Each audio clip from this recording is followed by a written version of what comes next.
Sayap-sayap yang terkembang. Karya Singgi Hadi Mintarja. Jilid 14. Beberapa saat kemudian, maka mereka pun telah melintasi puncak bukit. Seorang di antara keempat orang itu membawa mereka menuju ke tempat yang paling mungkin dipergunakan untuk berteduh sekelompok orang dari hujan dan panas. Sambi Wulung mengisyaratkan kepada mereka agar sangat berhati-hati. Ternyata dari balik segerumbul perdu mereka memang melihat dua orang yang berjalan melintas. Tidak tergesa-gesa, sehingga mereka yakin bahwa dua orang itu adalah dua orang pengawas yang mendapat tugas untuk berjaga-jaga. Kita sudah sangat dekat, desis Jati Wulung. Sambi Wulung mengangguk. Namun dengan demikian mereka menjadi sangat berhati-hati. Ketika mereka berempat menjadi semakin dekat, maka mereka terkejut. Dalam cahaya bulan yang terang, mereka melihat di hadapan mereka, di atas tanah yang gundul berbatu padas, sepasukan pengikut Warsi yang sudah bersiap. Jantung Sambi Wulung dan Jati Wulung pun berdebaran. Menurut perhitungan orang-orang Tanah Perdikan, Warsi akan memanfaatkan bulan yang purnama penuh, yang barangkali ada hubungannya dengan kepercayaannya. Untuk beberapa saat mereka berempat mengamati dari jarak yang jauh. Namun mampu melihat dengan jelas susunan pasukan yang bergerak. Mereka belum bersungguh-sungguh, berkata Sambi Wulung. Jati Wulung mengangguk-angguk. Mereka melihat sebagian dari para pengikut itu masih tetap berdiri di luar pasukan, sementara Ki Ranggagupita memberikan beberapa pesan kepada mereka. Sebenarnya lah, sejenak kemudian pasukan yang telah dipersiapkan itu pun telah berangkat, dipimpin oleh Ki Ranggagupita sendiri. Keempat orang itu harus menahan nafas ketika pasukan itu lewat beberapa langkah saja dari tempat mereka bersembunyi di balik gerumbul. Untunglah bahwa tidak seorang pun di antara orang-orang yang berada di balik bukit itu, termasuk mereka yang berangkat menuju ke Tanah Perdikan menduga, bahwa akan ada orang-orang dari Tanah Perdikan yang berani datang mengintai mereka dari jarak yang cukup dekat. Demikian pasukan itu lewat, maka Sambi Wulung pun berdesis, Ki Ranggagupita dan Warsi ada di dalam pasukan itu. Jati Wulung mengangguk-angguk, katanya, tetapi mereka belum mengerahkan seluruh kekuatan mereka. Nampaknya mereka memang belum bersungguh-sungguh, berkata Sambi Wulung pula. Apakah tidak sebaiknya kita memberitahukan hal ini kepada Nyi Wiradana? Bertanya salah seorang dari petugas sandi itu. Sambi Wulung mengangguk-angguk, katanya, baiklah, kalian berdua harus segera turun. Hati-hati, jangan sampai kalian berpapasan dengan pasukan itu, agar kalian tidak menjadi lumat dicincang oleh Ki Rangga. Kedua orang petugas sandi itu mengangguk-angguk. Tetapi mereka yang karena mengenali lingkungan itu dengan baik, maka mereka yakin akan dapat mendahului pasukan yang tentu akan melintasi bukit dan turun melalui jalan setapak yang ada. Laporan apa yang kau lihat? Besarnya pasukan dan kedua orang yang berilmu tinggi itu, berkata Sambi Wulung. Para petugas sandi itu mengangguk. Mereka pun kemudian bergeser dari tempatnya, melintasi puncak bukit dan turun menuju ke Tanah Perdikan Semboyan. Mereka ternyata mampu menemukan jalan pintas yang jauh lebih pendek dari jalan setapak yang berkelok-kelok yang dilalui oleh sepasukan pengikut Warsi yang dipimpin oleh Ki Rangga dan Warsi sendiri. Bahkan ketika mereka sudah berada di Ngarai, maka mereka pun telah berlari-lari menuju ke Tanah Perdikan. Namun ternyata keduanya pun sempat membagi tugas. Seorang di antara mereka berkata, kau langsung ke Padukuhan Induk untuk memberikan laporan. Aku akan berusaha untuk mengetahui kemana mereka akan pergi. Apakah mereka akan menuju ke Padukuhan Induk atau tidak? Mungkin mereka akan menyerang sasaran yang mereka anggap tidak terlalu berat, sehingga mereka tidak membawa seluruh pasukan. Atau mungkin mereka ingin melakukan sesuatu untuk tujuan yang belum kita ketahui. Demikianlah, seorang di antara mereka langsung menuju ke Padukuhan Induk. Menyusuri pematang dan jalan-jalan sempit, petugas sandi itu menjadi terasa lebih cepat mencapai Padukuhan Induk. Sementara kawannya masih menunggu untuk mengamati pasukan yang akan memasuki Tanah Perdikan. Ketika petugas sandi yang berlari-lari itu memasuki Tanah Perdikan, maka rasa-rasanya nafasnya telah hampir terputus di kerongkongan. Ketika ia sampai di gardu, maka kakinya seakan-akan tidak mau bergerak lagi. Kawan-kawan yang berada di gardu dengan serta-merta telah menolongnya, membawanya ke gardu dan membantunya naik. Tetapi anak muda yang bertugas sebagai petugas sandi itu menggeleng sambil berkata terputus-putus, aku harus menghadap Nyi Wiradana. Beristirahatlah, desis seorang kawannya. Aku harus cepat sampai kepada Nyi Wiradana, kata itu sajalah yang diulang-ulang. Tetapi kau tidak dapat berjalan lagi. Nafasmu hampir putus di kerongkongan, berkata seorang kawannya. Bawa aku menghadap, desisnya. Kawan-kawan yang bertugas di gardu termangu-mangu. Namun seperti orang mengigau, petugas itu terus saja berkata, "Cepat, bawa aku menghadap Nyi Wiradana. Katakan, apa yang harus kau sampaikan?" "Biarlah kami meneruskannya," jawab seorang kawannya. "Tidak, aku sendiri harus menghadap. Bantu aku berjalan," berkata petugas sandi itu. Anak-anak muda itu tidak mempunyai pilihan lain. 2 orang di antara mereka telah membantu petugas sandi yang kelelahan itu menuju ke rumah Nyi Wiradana. Namun setiap saat petugas itu telah membentak kawan-kawan yang memapahnya, agar mereka dapat berjalan lebih cepat. Ketika petugas sandi itu sampai ke rumah Nyi Wiradana, maka Nyi Wiradana sendiri masih duduk di ruang tengah bersama Bibi. Karena itu, ketika seorang petugas yang berjaga-jaga di rumah itu mengetuk pintu, Nyi Wiradana pun segera membukanya. Nyi Wiradana terkejut melihat petugas yang nafasnya terengah-engah itu. Dengan cemas Nyi Wiradana bertanya, "Kenapa orang ini?"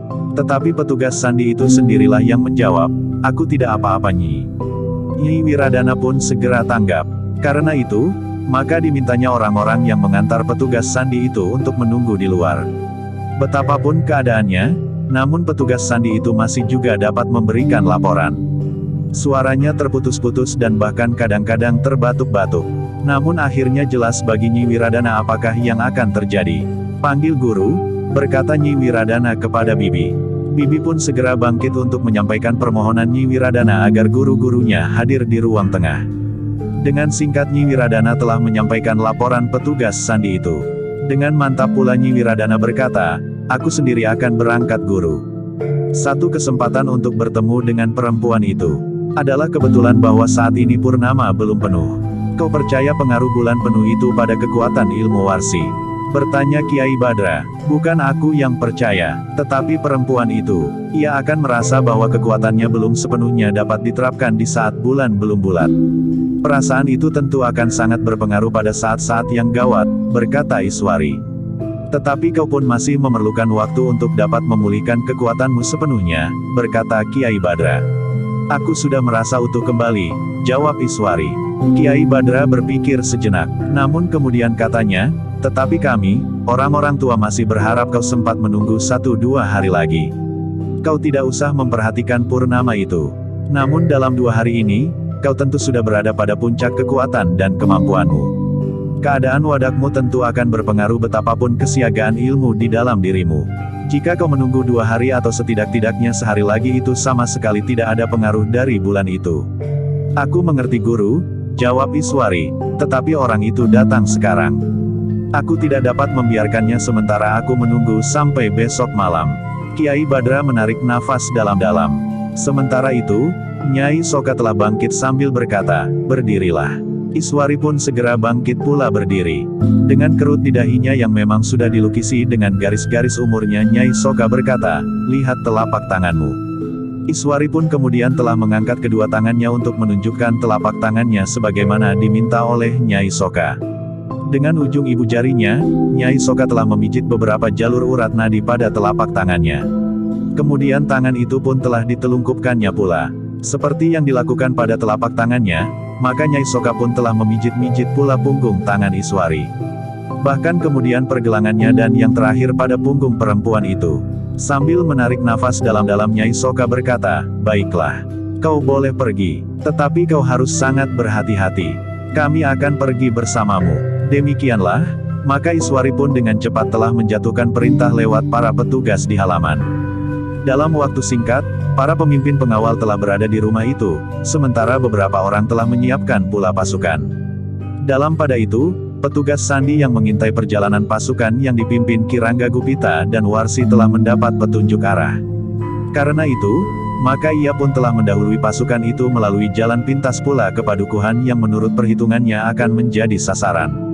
Petugas sandi itu memang sudah memperhitungkan bahwa pasukan yang tidak lengkap itu tidak akan menuju ke padukuhan induk. Dengan demikian maka para pengawal di padukuhan itu pun sempat mempersiapkan diri. Sementara 2 orang penghubung berkuda telah menuju ke padukuhan induk untuk memberikan laporan. "Jika perlu, kita akan mempergunakan isyarat kentongan," berkata Ki Bekel. Pemimpin pengawal di padukuhan itu pun mengangguk. Katanya, "Kita akan melihat suasana." Demikianlah, maka para pengawal pun telah bersiap menghadapi segala kemungkinan. Bukan hanya pengawal di padukuhan itu. Tetapi padukuhan terdekat pun telah diberitahu, bahwa para pengawal harus bersiap. Sebagian dari para pengawal di padukuhan itu telah dipersiapkan untuk bergerak dengan cepat. Mereka telah dipersiapkan pula untuk membantu padukuhan yang akan menjadi sasaran serangan orang-orang dari balik bukit itu. Sekelompok pengawal telah bersiap di balik dinding padukuhan yang lebih besar dari padukuhan-padukuhan yang lain, yang menurut perhitungan petugas sandi itu akan menjadi sasaran serangan orang-orang yang dipimpin oleh Warsi dan Ki Rangga Gupita. Sebenarnya lah perhitungan petugas sandi itu ternyata tepat. Warsi yang pernah tinggal di tanah perdikan itu tahu benar, padukuhan yang manakah yang dapat dipergunakannya untuk menjajaki kesiagaan para pengawal serta dipergunakan sebagai pemanasan orang-orangnya yang besok lusa akan menyerang padukuhan induk tanah perdikan. Ketika pasukannya mendekati padukuhan yang menjadi sasaran itu, Ki Rangga Gupita dan Warsi tidak melihat kesiagaan yang khusus. Mereka dari kejauhan memang melihat obor di regol padukuhan. Tetapi itu adalah kebiasaan setiap padukuhan yang memasang obor di regolnya. Namun demikian, ternyata bahwa pasukan yang datang itu pun cukup berhati-hati. Mereka tidak dengan serta-merta mendekati dan memasuki regol. Tetapi para pengikut Ki Rangga dan Warsi itu pun telah memencar di luar dinding padukuhan. Para pengawal yang melihat pasukan yang datang itu dalam siraman cahaya bulan menjadi berdebar-debar. Mereka mengerti bahwa pasukan itu tidak akan memasuki padukuhan dengan memecah regol. Tetapi mereka akan berloncatan memasuki padukuhan lewat di atas dinding. Dengan demikian maka para pengawal pun telah menyesuaikan diri pula. Mereka harus menahan para pengikut Ki Rangga dan Warsi itu selagi mereka berusaha meloncat. Ki Bekel dan pemimpin pengawal yang berdiri di atas mata tangga di sebelah regol padukuhan pun melihat pasukan yang menyebar itu. Nampaknya bagi mereka, lebih mudah meloncat dinding daripada mematahkan selarak pintu gerbang padukuhan. Dalam pada itu, petugas sandi yang telah berada di padukuhan itu pun memperingatkan bahwa pasukan itu dipimpin langsung oleh Warsi dan Ki Rangga Gupita. "Apakah kau dapat mengenalinya?" bertanya Ki Bekel. "Sambi Wulung dan Jati Wulung ada di balik bukit itu pula sekarang," jawab petugas sandi itu. Ki Bekel mengangguk-angguk. Tentu Sambi Wulung dan Jati Wulung dapat mengenali Warsi dan Ki Rangga, pernah atau tidak pernah berhubungan sebelumnya. Untuk beberapa saat, para pengikut Ki Rangga dan Warsi dalam jumlah yang besar itu menunggu. Ternyata Warsi dan Ki Rangga bersama beberapa orang pengawal terpilihnya telah melangkah mendekati pintu gerbang yang tertutup, tetapi tidak menunjukkan persiapan yang memang menunggu kedatangan mereka dalam kesiagaan tertinggi. "Agaknya mereka tidak tahu bahwa kita akan datang," desis Warsi. Ki Rangga mengangguk. Katanya, "Kita akan meloncati dinding. Dengan demikian kita akan dengan cepat bersama-sama berada di dalam. Mungkin ada beberapa orang peronda di gardu di belakang pintu gerbang." Warsi mengerutkan keningnya. Diamatinya dinding padukuhan yang berada di bawah lindungan dedaunan yang rimbun, sehingga cahaya bulan tidak dapat mencapai wajah-wajah yang dengan sangat berhati-hati mengintip di belakang dinding. Namun ternyata Warsi memang memiliki kelebihan dari orang kebanyakan. Tiba-tiba saja ia telah memberikan isyarat kepada Ki Rangga. Ki Rangga termangu-mangu. Dikerahkannya kemampuannya untuk memperhatikan keadaan. Sementara itu Warsi berbisik, ternyata di belakang dinding itu terdapat barisan pengawal. "Kau yakin?" bertanya Ki Rangga. "Aku yakin," jawab Warsi. "Lalu, apa yang harus kita lakukan?" bertanya Ki Rangga. "Kita akan masuk dengan cepat. Tetapi kita harus sangat berhati-hati," jawab Warsi. Namun tiba-tiba saja Warsi itu berkata, "Kita ambil 2 buah obor di regol itu." "Untuk apa?" bertanya Ki Rangga. Warsi tidak menjawab. Ia sendirilah yang kemudian meloncat mengambil obor minyak di regol. Dengan suara lantang ia berkata kepada orang-orangnya, "Cari ranting-ranting dan rumput kering. Cepat, jangan bertanya untuk apa." Beberapa orang memang termangu-mangu. Namun Ki Rangga cepat tanggap, sehingga ia pun kemudian telah memerintahkan beberapa orang mencari ranting-ranting kering dari gerumbul-gerumbul perdu di luar pintu gerbang. Orang-orang yang ada di balik pintu gerbang itu pun menjadi heran. Apa pula yang akan dilakukan oleh Warsi itu? Namun ternyata bahwa Warsi telah menimbuni pintu gerbang dari regol padukuhan itu dengan ranting dan daun-daun kering. Kemudian membakarnya dan bahkan satu di antara kedua obornya telah dilemparkan pula sehingga minyaknya telah membasahi ranting-ranting kering itu. Dengan demikian maka ranting-ranting serta rerumputan dan daun-daun kering itu menjadi cepat terbakar. Bahkan kemudian beberapa orang telah melemparkan lagi ranting-ranting semakin banyak. Pintu gerbang yang terbuat dari kayu itu pun akan mudah terbakar. Sehingga karena itu, orang-orang yang berada di belakang regol pun dengan cepat menyadari keadaan. Beberapa orang telah berlari-lari mencari air di sumur-sumur terdekat dengan alat apa saja yang mereka dapatkan. Dengan upi, dengan kelenting, bahkan jambangan dipakiwan untuk menyiram pintu gerbang agar api yang mulai menyala tidak membakar gerbang itu seluruhnya, yang tentu akan merambat ke bagian atap regol dan bangunan yang lain yang berhubungan dengan regol padukuhan. Ki Bekel dan pemimpin pasukan pengawal itu pun telah mengumpat-umpat. Dengan berteriak pemimpin pengawal itu berkata, "Licik, kau bakar regol padukuhan kami." Tetapi tidak terdengar jawaban. Yang nampak adalah api menjadi semakin besar dan pintu regol pun mulai terbakar. Ternyata Warsi tidak ingin memasuki padukuhan itu lewat pintu gerbang yang akan hancur menjadi abu. Usaha untuk memancing perhatian para pengawal ternyata telah berhasil. Ketika Ki Bekel dan para pemimpin pengawal sibuk memperhatikan api yang semakin besar itu, maka lewat beberapa orang pengikutnya yang ikut sibuk di luar regol itu, ia memerintahkan agar pasukannya mulai bergerak. Hampir bersamaan, maka Ki Bekel dan pemimpin pengawal telah memerintahkan untuk bersiap-siap menghadapi segala kemungkinan apabila pintu gerbang itu tidak dapat diselamatkan. Namun dalam pada itu, terdengar isyarat dari beberapa orang pemimpin kelompok dari antara para pengikut Ki Rangga Gupita dan Warsi. Dengan serta-merta pula, maka para pengikut mereka itu pun telah bergerak.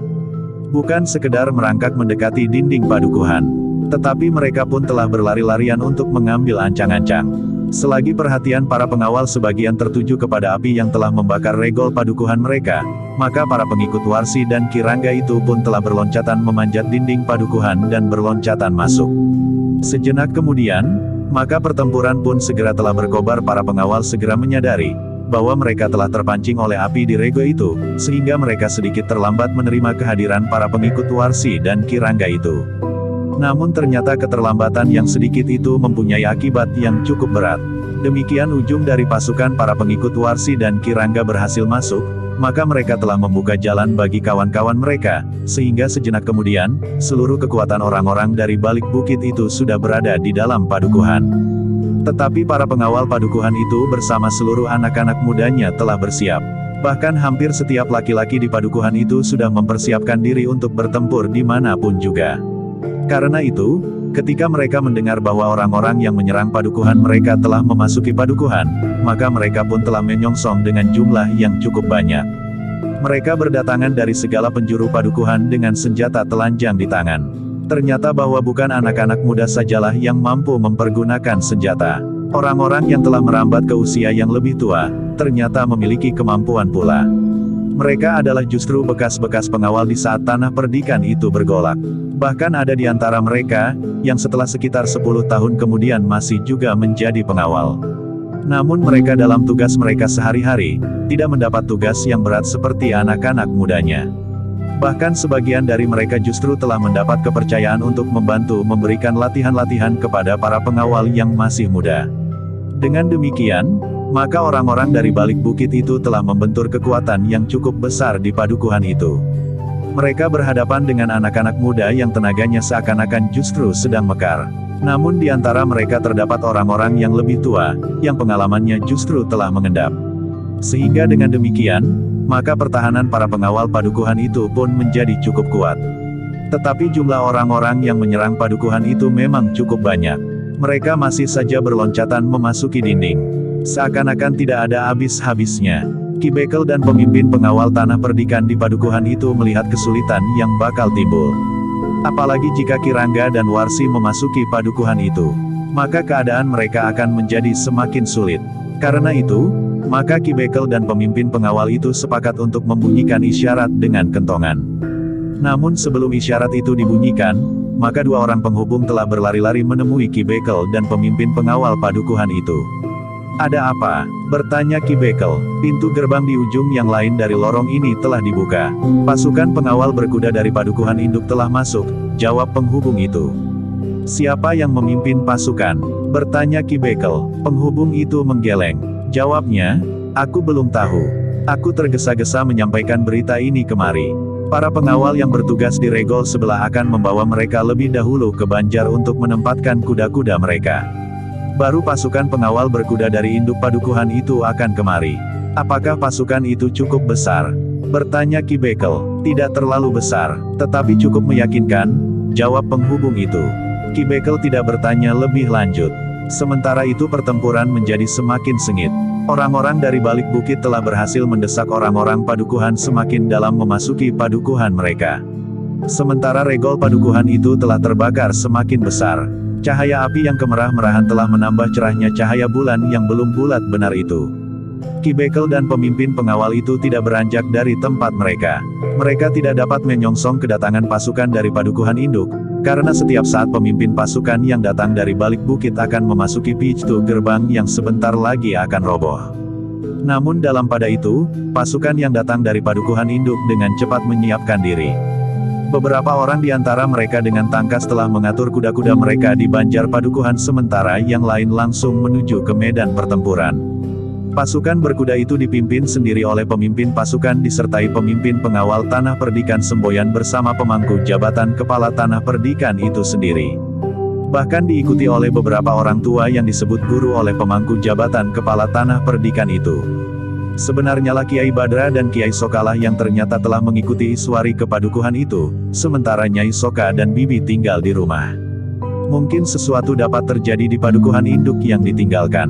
Namun sekelompok pasukan yang kuat masih tetap berada di padukuhan induk. Demikianlah, maka Iswari disertai Kiai Badra dan Kiai Soka telah sampai ke pintu gerbang yang telah terbakar itu. Mereka telah menerima laporan singkat dari Ki Bekel tentang apa yang terjadi. Bahkan Ki Bekel itu pun kemudian bertanya, kenapa Nyi Wiradana tidak langsung menyergap mereka dari luar, tetapi justru masuk ke padukuhan lewat pintu gerbang yang lain.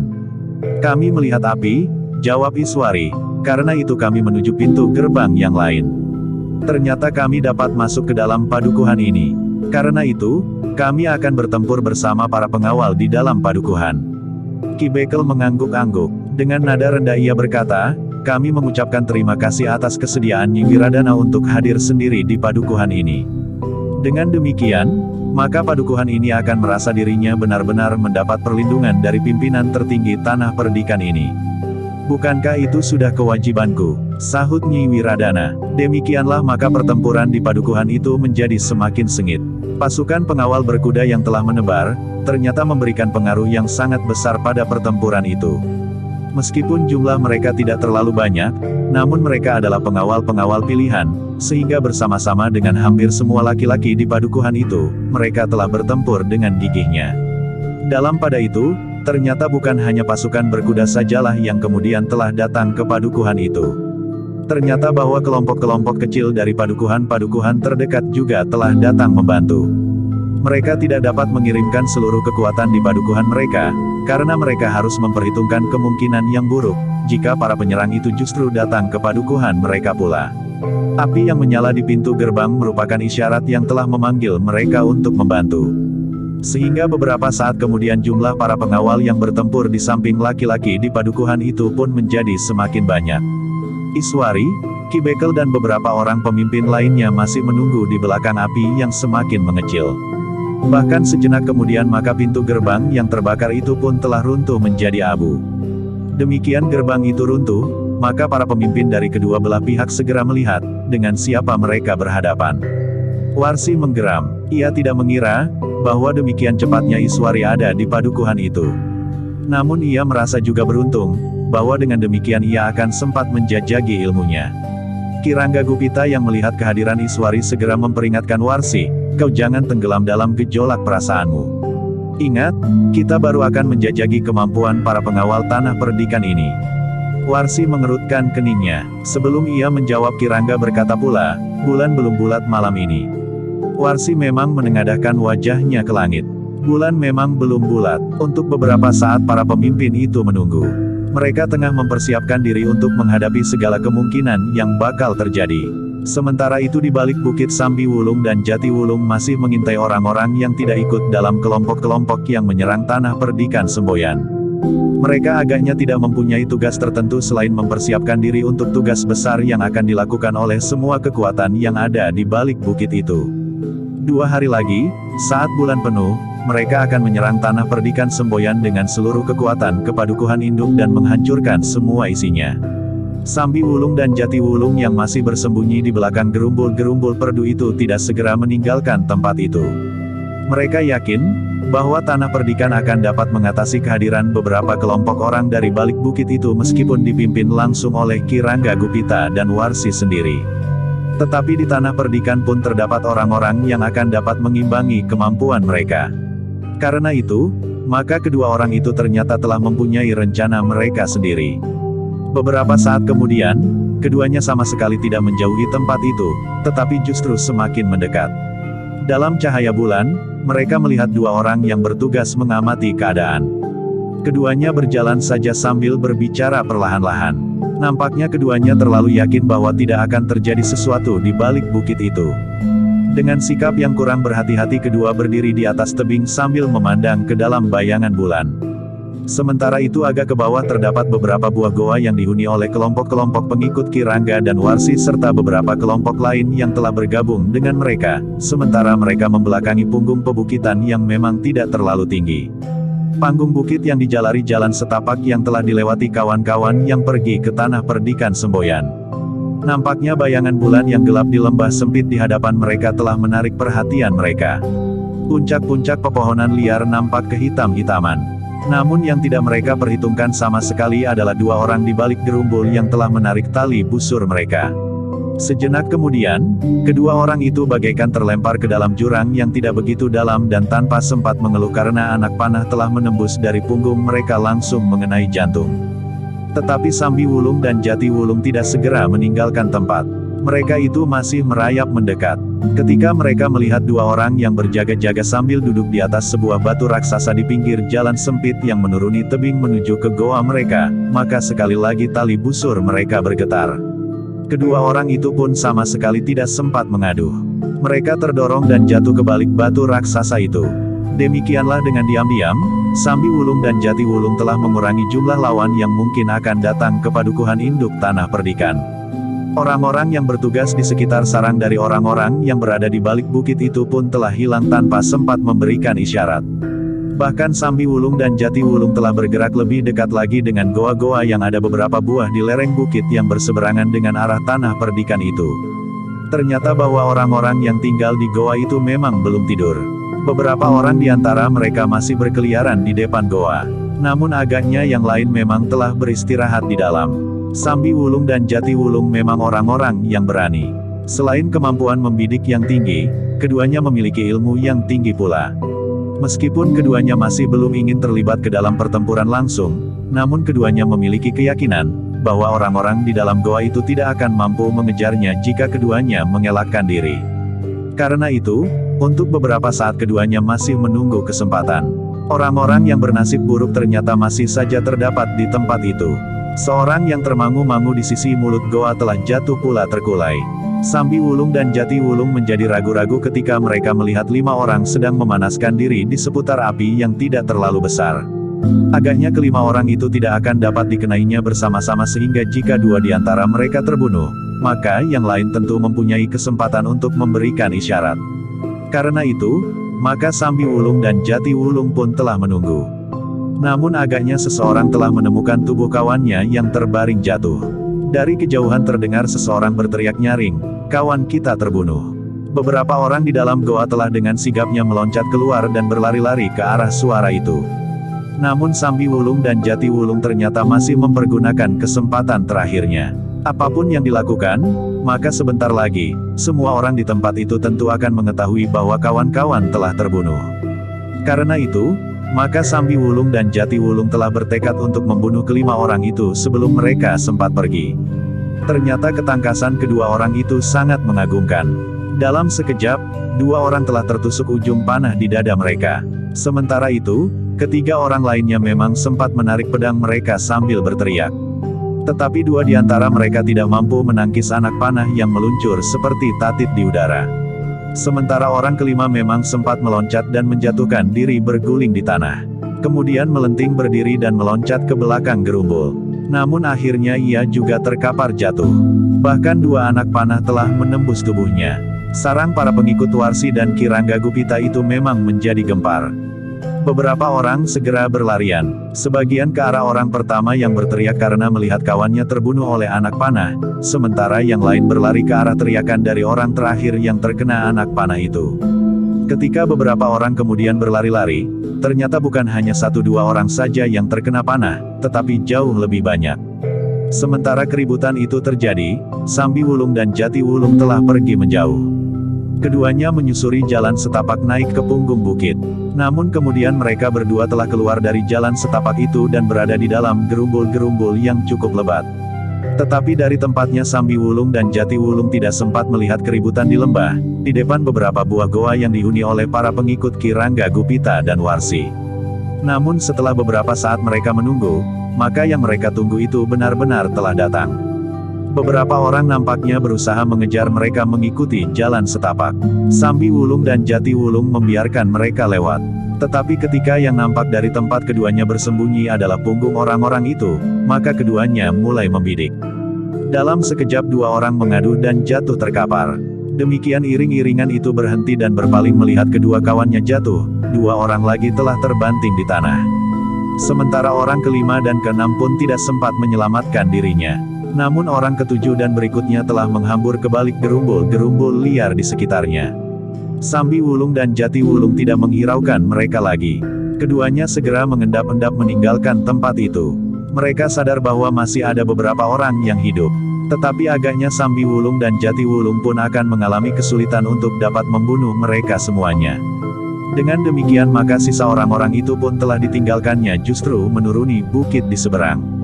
Sambi Wulung dan Jati Wulung tidak mengalami kesulitan, karena petugas sandi dari Tanah Perdikan Semboyan telah menunjukkan jalan kepada mereka.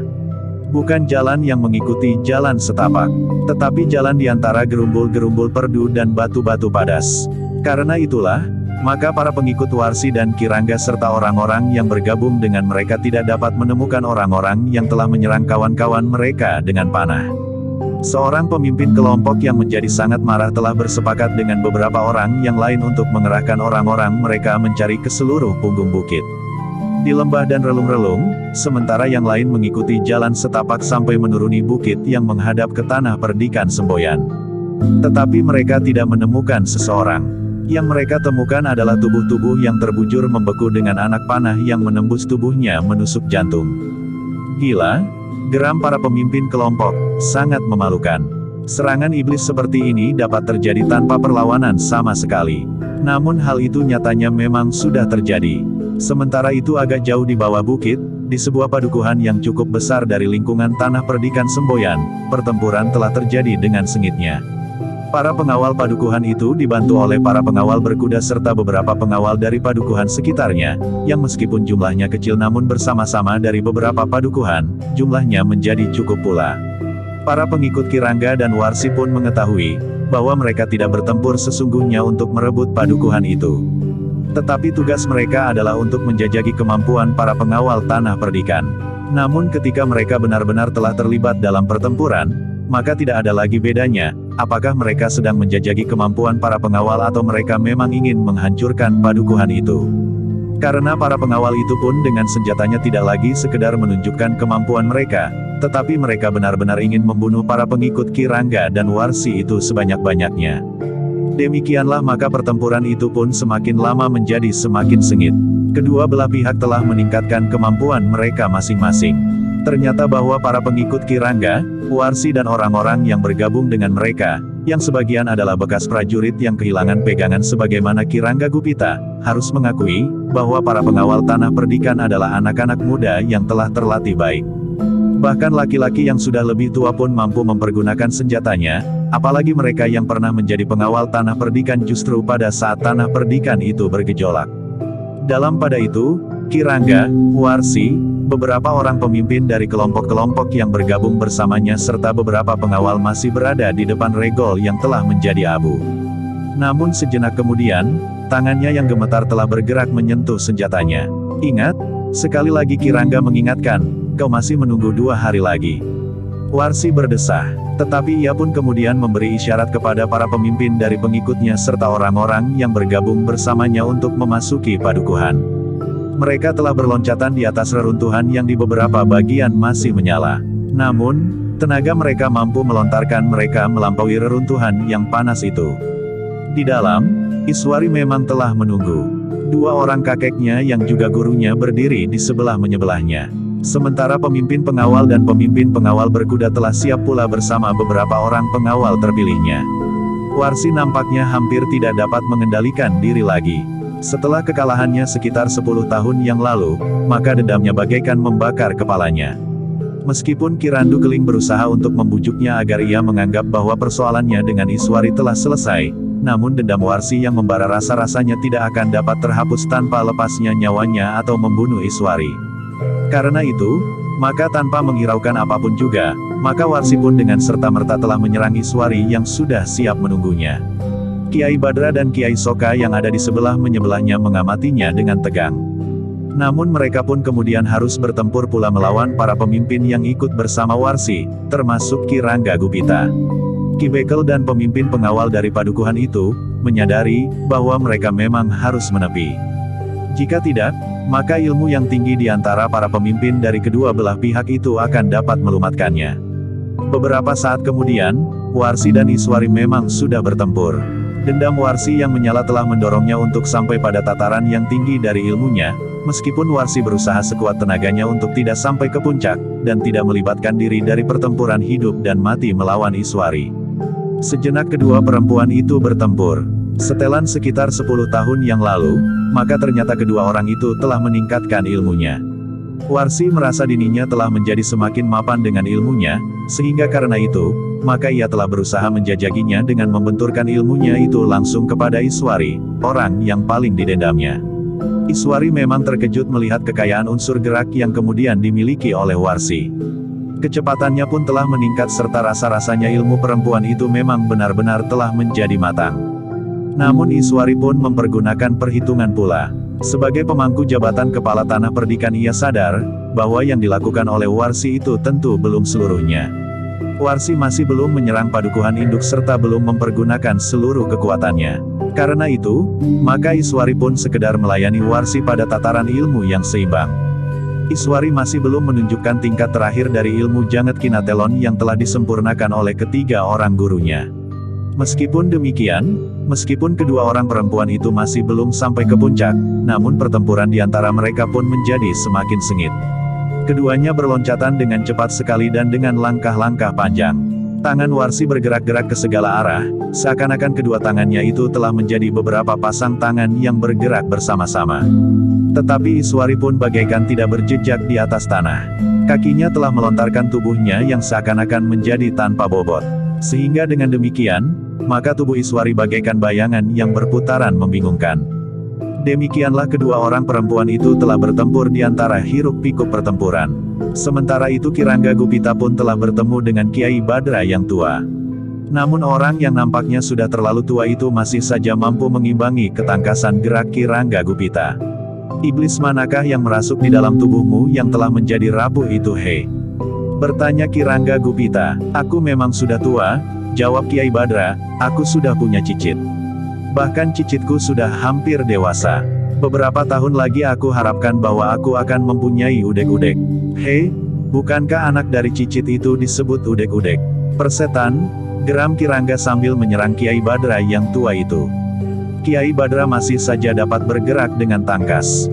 Meskipun dukungan kewadagannya tidak lagi seperti beberapa tahun yang lalu, tetapi karena dorongan kekuatan cadangan di dalam dirinya, maka ia tetap seorang yang sangat berbahaya. Dalam pada itu, pertempuran di bagian lain dari padukuhan itu pun berlangsung dengan sengitnya. Para pengikut Warsi dan Ki Rangga, yang sebagian terdiri dari bekas prajurit di masa pergolakan antara Jipang dan Pajang, harus mengakui bahwa pengawal di tanah perdikan itu terdiri dari anak-anak muda yang terlatih baik, didampingi oleh orang-orang tua yang berpengalaman, sehingga dengan demikian maka mereka harus berhati-hati menghadapi tanah perdikan semboyan. Pemimpin-pemimpin kelompoknya pun terpilih di antara orang-orang terbaik dari antara para pengawal. Mereka pun ternyata memiliki pengetahuan perang gelar yang cukup luas serta memiliki kemampuan pribadi yang memadai. Karena itulah, maka para pengikut Warsi dan Ki Rangga itu harus benar-benar berhati-hati menghadapi lawan mereka. Dalam pada itu, Ki Rangga pun sempat memperhatikan beberapa orang yang bertempur di sekitarnya. Ia pun melihat betapa pertahanan tanah perdikan cukup kuat. Sambil bertempur melawan Kiai Badra, maka Ki Rangga berusaha menilai keadaan, sementara Kiai Badra sendiri sama sekali tidak berusaha untuk menekan lawannya. Kiai Badra seakan-akan dengan sengaja memberi kesempatan kepada Ki Rangga untuk melihat keseimbangan pertempuran itu. Karena itu, setiap kali Ki Rangga berusaha menjauhinya, maka Kiai Badra sama sekali tidak memburunya. Dengan demikian maka Ki Rangga itu berhasil mengamati pertempuran itu dengan saksama. Ia pun sempat menyaksikan pertempuran antara Warsi dan Iswari yang meningkat memasuki tataran ilmu yang semakin tinggi.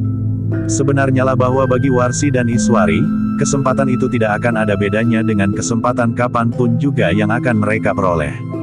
Karena itu, selagi mereka bertemu di arena maka memang sulit bagi keduanya untuk mengekang diri.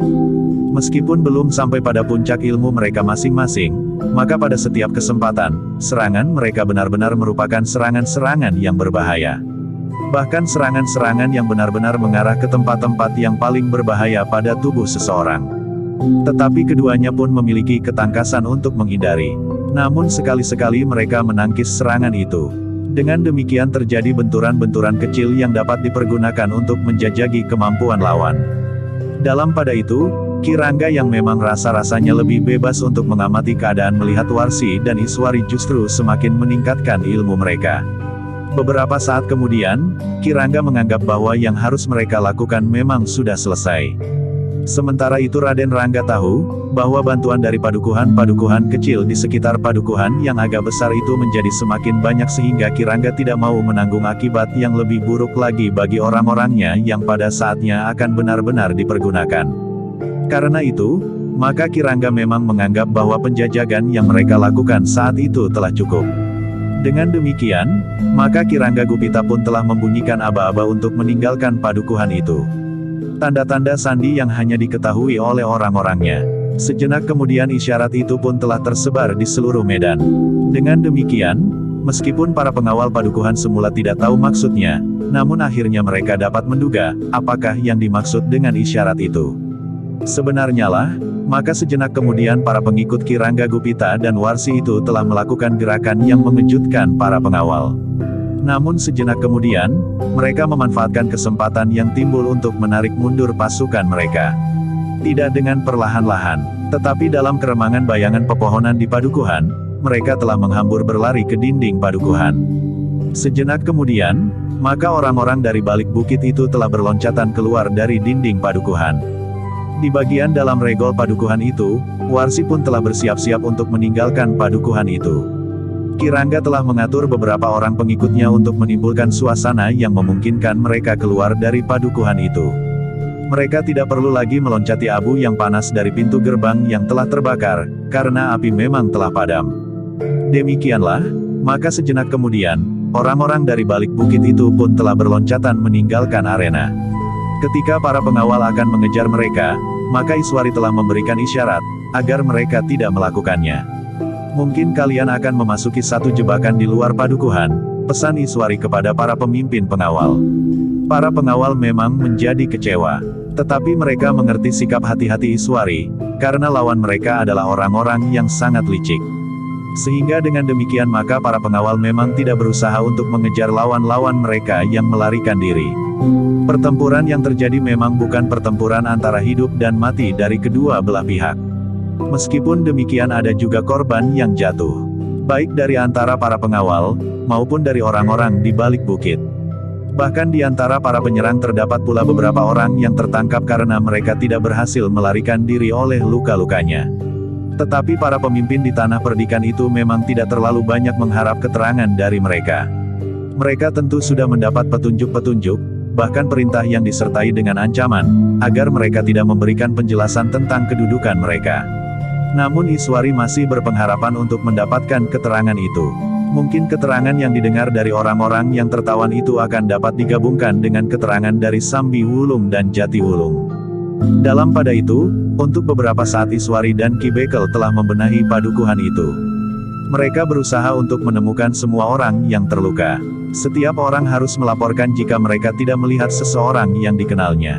Apakah tetangganya?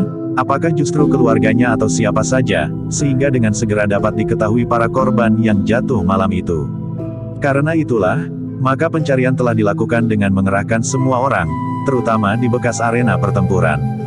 Sedangkan orang-orang yang tertawan telah dibawa ke Banjar.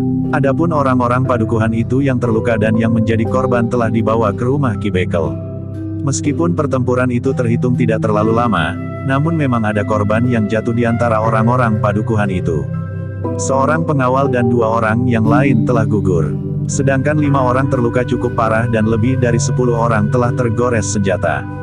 Beberapa orang telah sibuk membantu seorang tabib yang disegani di padukuhan itu. Dengan kepandaiannya meramu berbagai macam dedaunan dan beberapa jenis akar-akaran, maka ia telah membuat obat yang dapat dipergunakan untuk mengobati luka-luka baru sehingga dalam waktu singkat darah pun telah menjadi pempat. Sementara di padukuhan itu terjadi kesibukan untuk merawat orang-orang yang gugur dan terluka, bahkan juga merawat orang-orang dari balik bukit yang tertawan. Warsi dan Kirangga telah membawa orang-orangnya kembali. Mereka pun dengan cepat mengetahui bahwa 7 orang tidak ada lagi di antara mereka. Mungkin terbunuh, tetapi mungkin juga tertawan. Sebenarnya lah di antara 7 orang itu, 2 orang memang terbunuh. 4 orang terluka parah, sedangkan yang seorang benar-benar tertawan tanpa segores luka pun di tubuhnya. Sedang juga lebih dari 10 orang yang terluka ringan sempat ikut serta melarikan diri dari padukuhan itu. Di perjalanan beberapa orang pemimpin kelompok terpaksa mengobati luka orang-orangnya yang mengalirkan darah, agar mereka tidak mengalami nasib buruk, justru karena kehabisan darah, sementara luka-lukanya tidak termasuk luka yang parah. Iring-iringan pasukan dari balik bukit itu memang menghindari padukuhan-padukuhan yang tentu sudah bersiap-siap menghadapi segala kemungkinan. Meskipun padukuhan-padukuhan itu kecil dan kekuatan para pengawal dan anak-anak mudanya tidak seberapa, tetapi mereka akan dapat membunyikan syarat, sehingga pengawal berkuda akan dapat dengan cepat datang ke padukuhan itu, sementara mereka memang tidak berniat untuk merebut kedudukan yang manapun juga. Ketika iring-iringan itu mencapai kaki bukit, maka 2 pasang mata mengikutinya dari kejauhan. Ternyata Sambi Wulung dan Jati Wulung belum kembali ke padukuhan induk. Meskipun keduanya telah menjauhi sarang para pengikut Kirangga dan Warsi sehingga keduanya telah melintasi bukit sehingga mereka sudah berada di lereng yang menghadap ke tanah perdikan Semboyan, namun keduanya masih bersembunyi di balik gerumbul sambil menunggu iring-iringan yang tentu akan melintasi jalan setapak, mendaki bukit dan turun ke seberang. Beberapa saat Sambi Wulung dan Jati Wulung mengamati iring-iringan itu. Ternyata pasukan itu masih cukup segar. Tidak terlalu banyak orang yang harus dirawat. Pertempuran tidak berlangsung lama, desis Jati Wulung. Tentu belum pertempuran yang sesungguhnya, berkata Sambi Wulung, tetapi mereka tentu akan memaki-maki setelah mereka mendapat laporan tentang orang-orang mereka yang terbunuh. Jati Wulung mengangguk-angguk, tetapi ia pun kemudian berdesis, apakah kira-kira Pugu ada di antara mereka? Sambi Wulung menarik nafas dalam-dalam. Dari tempatnya, mereka tentu tidak akan dapat melihat seandainya Pugu ada pula di dalam iring-iringan itu.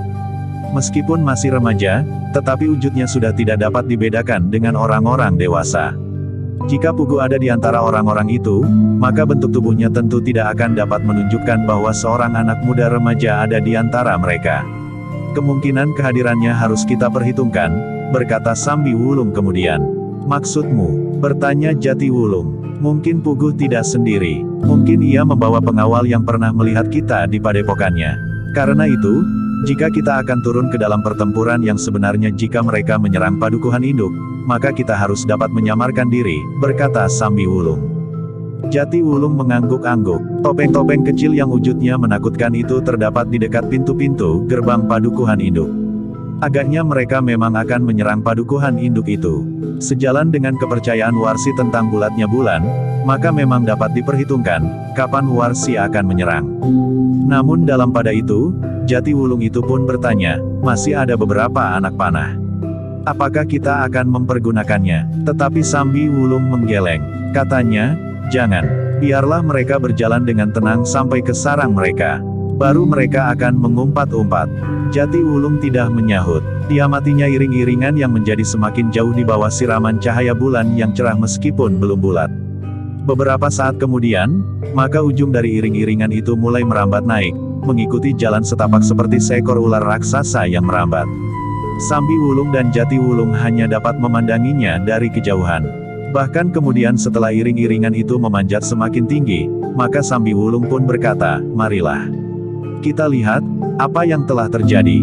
Kita akan kemana? Kembali ke padukuhan induk? Bertanya Jati Wulung. Iring-iringan itu tentu tidak pergi ke padukuhan induk. Kita akan bertanya kepada para peronda di padukuhan, Kemana orang-orang itu pergi? Desis Sambi Wulung. Demikianlah, maka Sambi Wulung dan Jati Wulung pun telah meninggalkan lereng bukit itu menuju ke padukuhan. Dari orang-orang padukuhanlah maka Sambi Wulung dan Jati Wulung menduga dari mana iring-iringan itu pergi. Apalagi ketika keduanya mendapat keterangan tentang api yang menyala di pintu gerbang sebuah padukuhan. Mereka tentu dari sana, berkata Sambi Wulung. Dengan tergesa-gesa dan hati yang berdebar-debar keduanya telah pergi menuju ke padukuhan yang pintu gerbangnya telah terbakar. Sebenarnya lah, bahwa orang-orang dari balik bukit itu telah membakar regol padukuhan yang lebih besar dari padukuhan-padukuhan yang lain di sekitarnya, sehingga sejenak kemudian maka Sambi Wulung dan Jati Wulung sempat melihat akibat dari pertempuran yang terjadi di padukuhan itu, sementara Iswari, Kiai Badra dan Kiai Soka masih berada di padukuhan itu pula. Sementara itu, maka para pengikut Ki Rangga Gupita dan Warsi telah melintasi puncak bukit dan kemudian menuruni tebing di seberang. Namun mereka terkejut ketika mereka melihat beberapa buah obor yang dipasang di depan sarang mereka. Apalagi ketika mereka menjadi semakin dekat. Mereka melihat beberapa sosok tubuh yang terbaring diam di pelataran goa yang terbesar yang terdapat di lekuk pebukitan itu. Apa yang telah terjadi di sini? Warsi hampir berteriak. Orang yang diserahi tanggung jawab selama Ki Rangga dan Warsi meninggalkan sarangnya itu melangkah mendekat dengan jantung yang terasa berdegup semakin keras. Katanya dengan suara bergetar, sarang kita sudah kemasukan iblis. Apa maksudmu? Bertanya Warsi dengan mata terbelalak. Seseorang telah memasuki lingkungan ini dan membunuh kawan-kawan kita dengan licik, jawab orang itu. Wajah Warsi menjadi merah membara, sementara Ki Rangga bertanya dengan suara gagap, apa yang telah dilakukannya? Mereka membunuh kawan-kawan kita dengan panah, jawab orang yang bertanggung jawab di saat Warsi dan Ki Rangga pergi itu. Ki Rangga mengumpat dengan kasar. Dengan garangnya ia meloncat mendekati tubuh-tubuh yang terbaring itu. Di sebelah setiap orang memang terdapat sebuah anak panah. Dengan sorot mata yang penuh kemarahan dan dendam Ki Rangga melihat setiap anak panah yang telah membunuh orang-orangnya.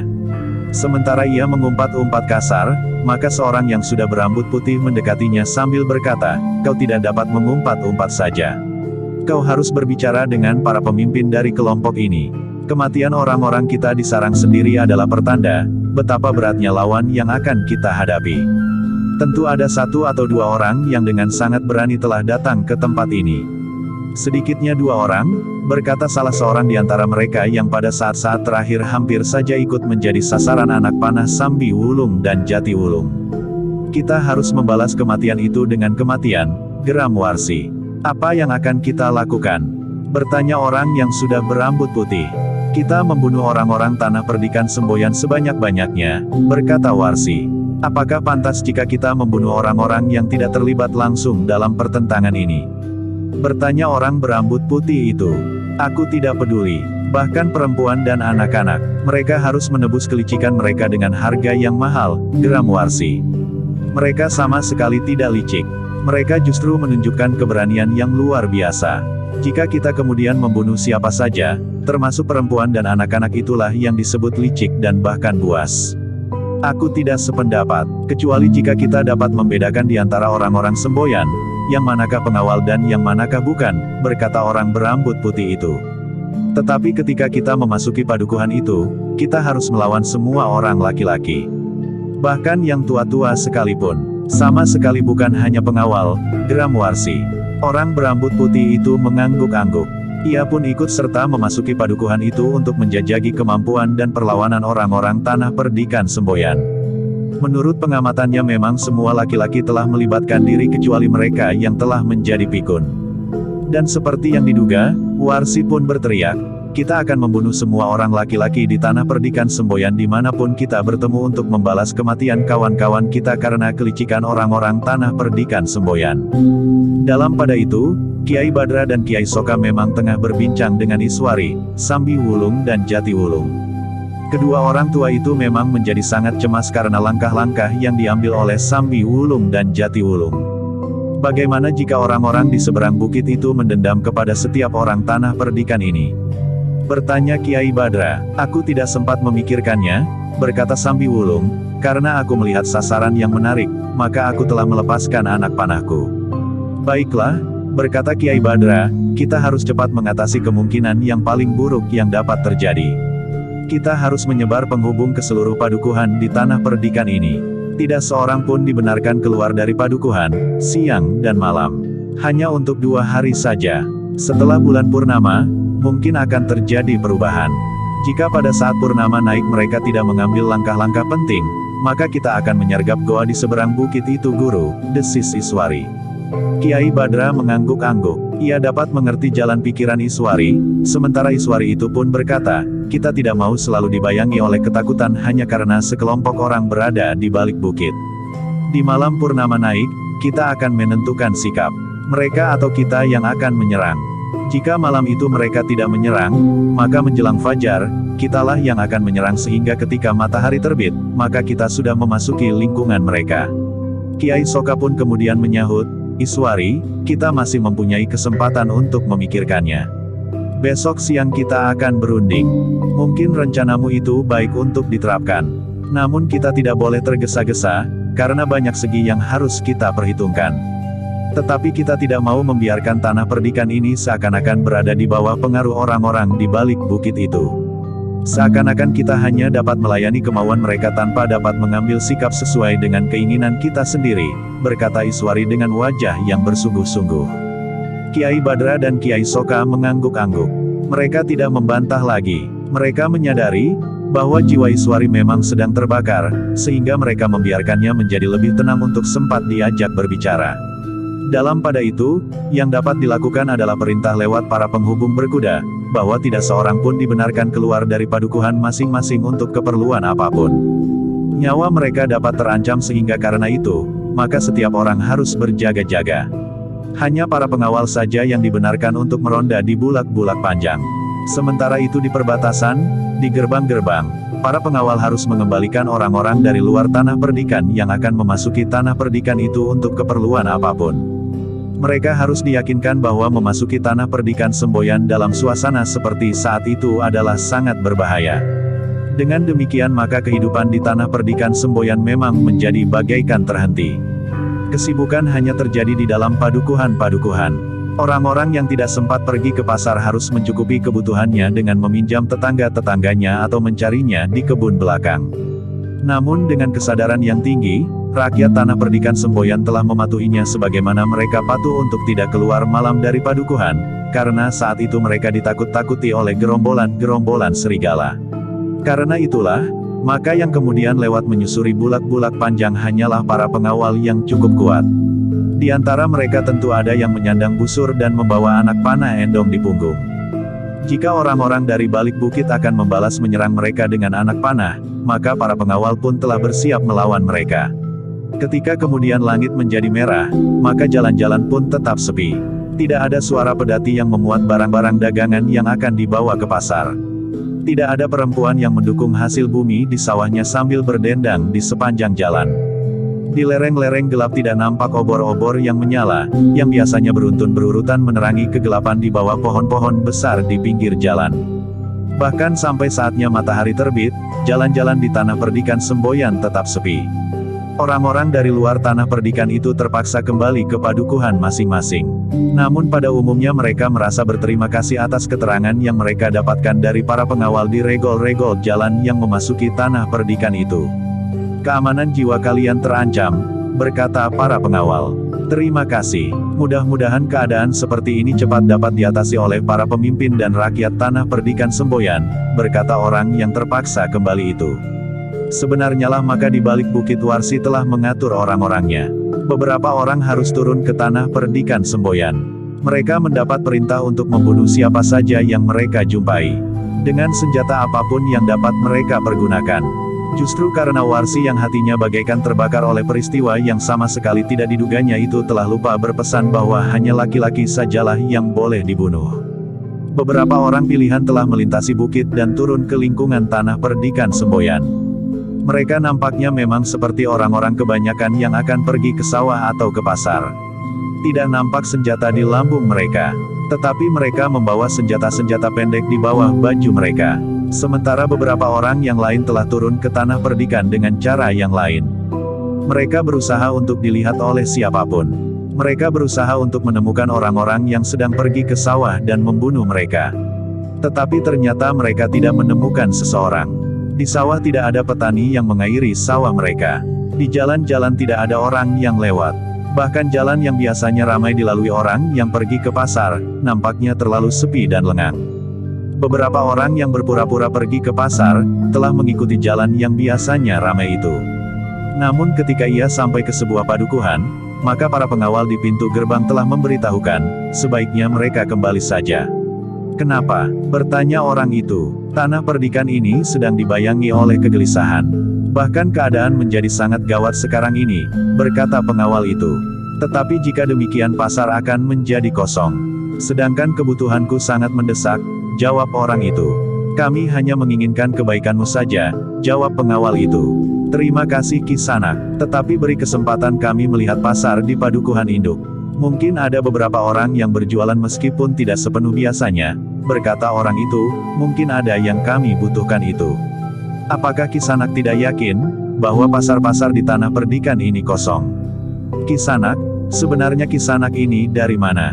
Apakah Kisanak tidak memasuki tanah perdikan ini lewat jalan induk atau beberapa jalan yang biasanya dilalui oleh sanak kadang dari luar tanah perdikan? Dan apakah Kisanak tidak mendapat pemberitahuan di pintu gerbang di saat Kisanak memasuki tanah perdikan ini? Bertanya pengawal itu. Orang-orang itu termangu-mangu. Sementara itu, pemimpin pengawal padukuhan itu justru merasa heran melihat sikap mereka meskipun ia masih berdiam diri. Kisanak, berkata seorang di antara mereka, jangan hiraukan keselamatan kami. Kami yakin bahwa kami akan dapat menjaga diri kami. Kami tidak menyangkal Kisanak, jawab seorang pengawal, nampaknya kalian memang memiliki kemampuan untuk melindungi diri sendiri. Tetapi kami memang tidak ingin terjadi sesuatu di tanah perdikan kami. Jika di satu tempat kalian benar-benar diserang oleh orang-orang yang tidak dikenal di sini, maka tentu akan terjadi pertempuran.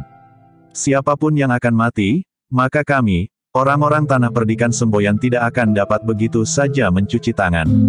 Kami harus menjawab pertanyaan-pertanyaan dari keluarga kalian atau siapapun yang berhubungan dengan kalian jika kalian gagal mempertahankan diri.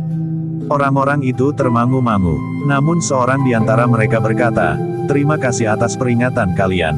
Kami akan meneruskan perjalanan. Kami akan menempuh jalan padukuhan ini dan menghindari jalan-jalan bulak sejauh mungkin.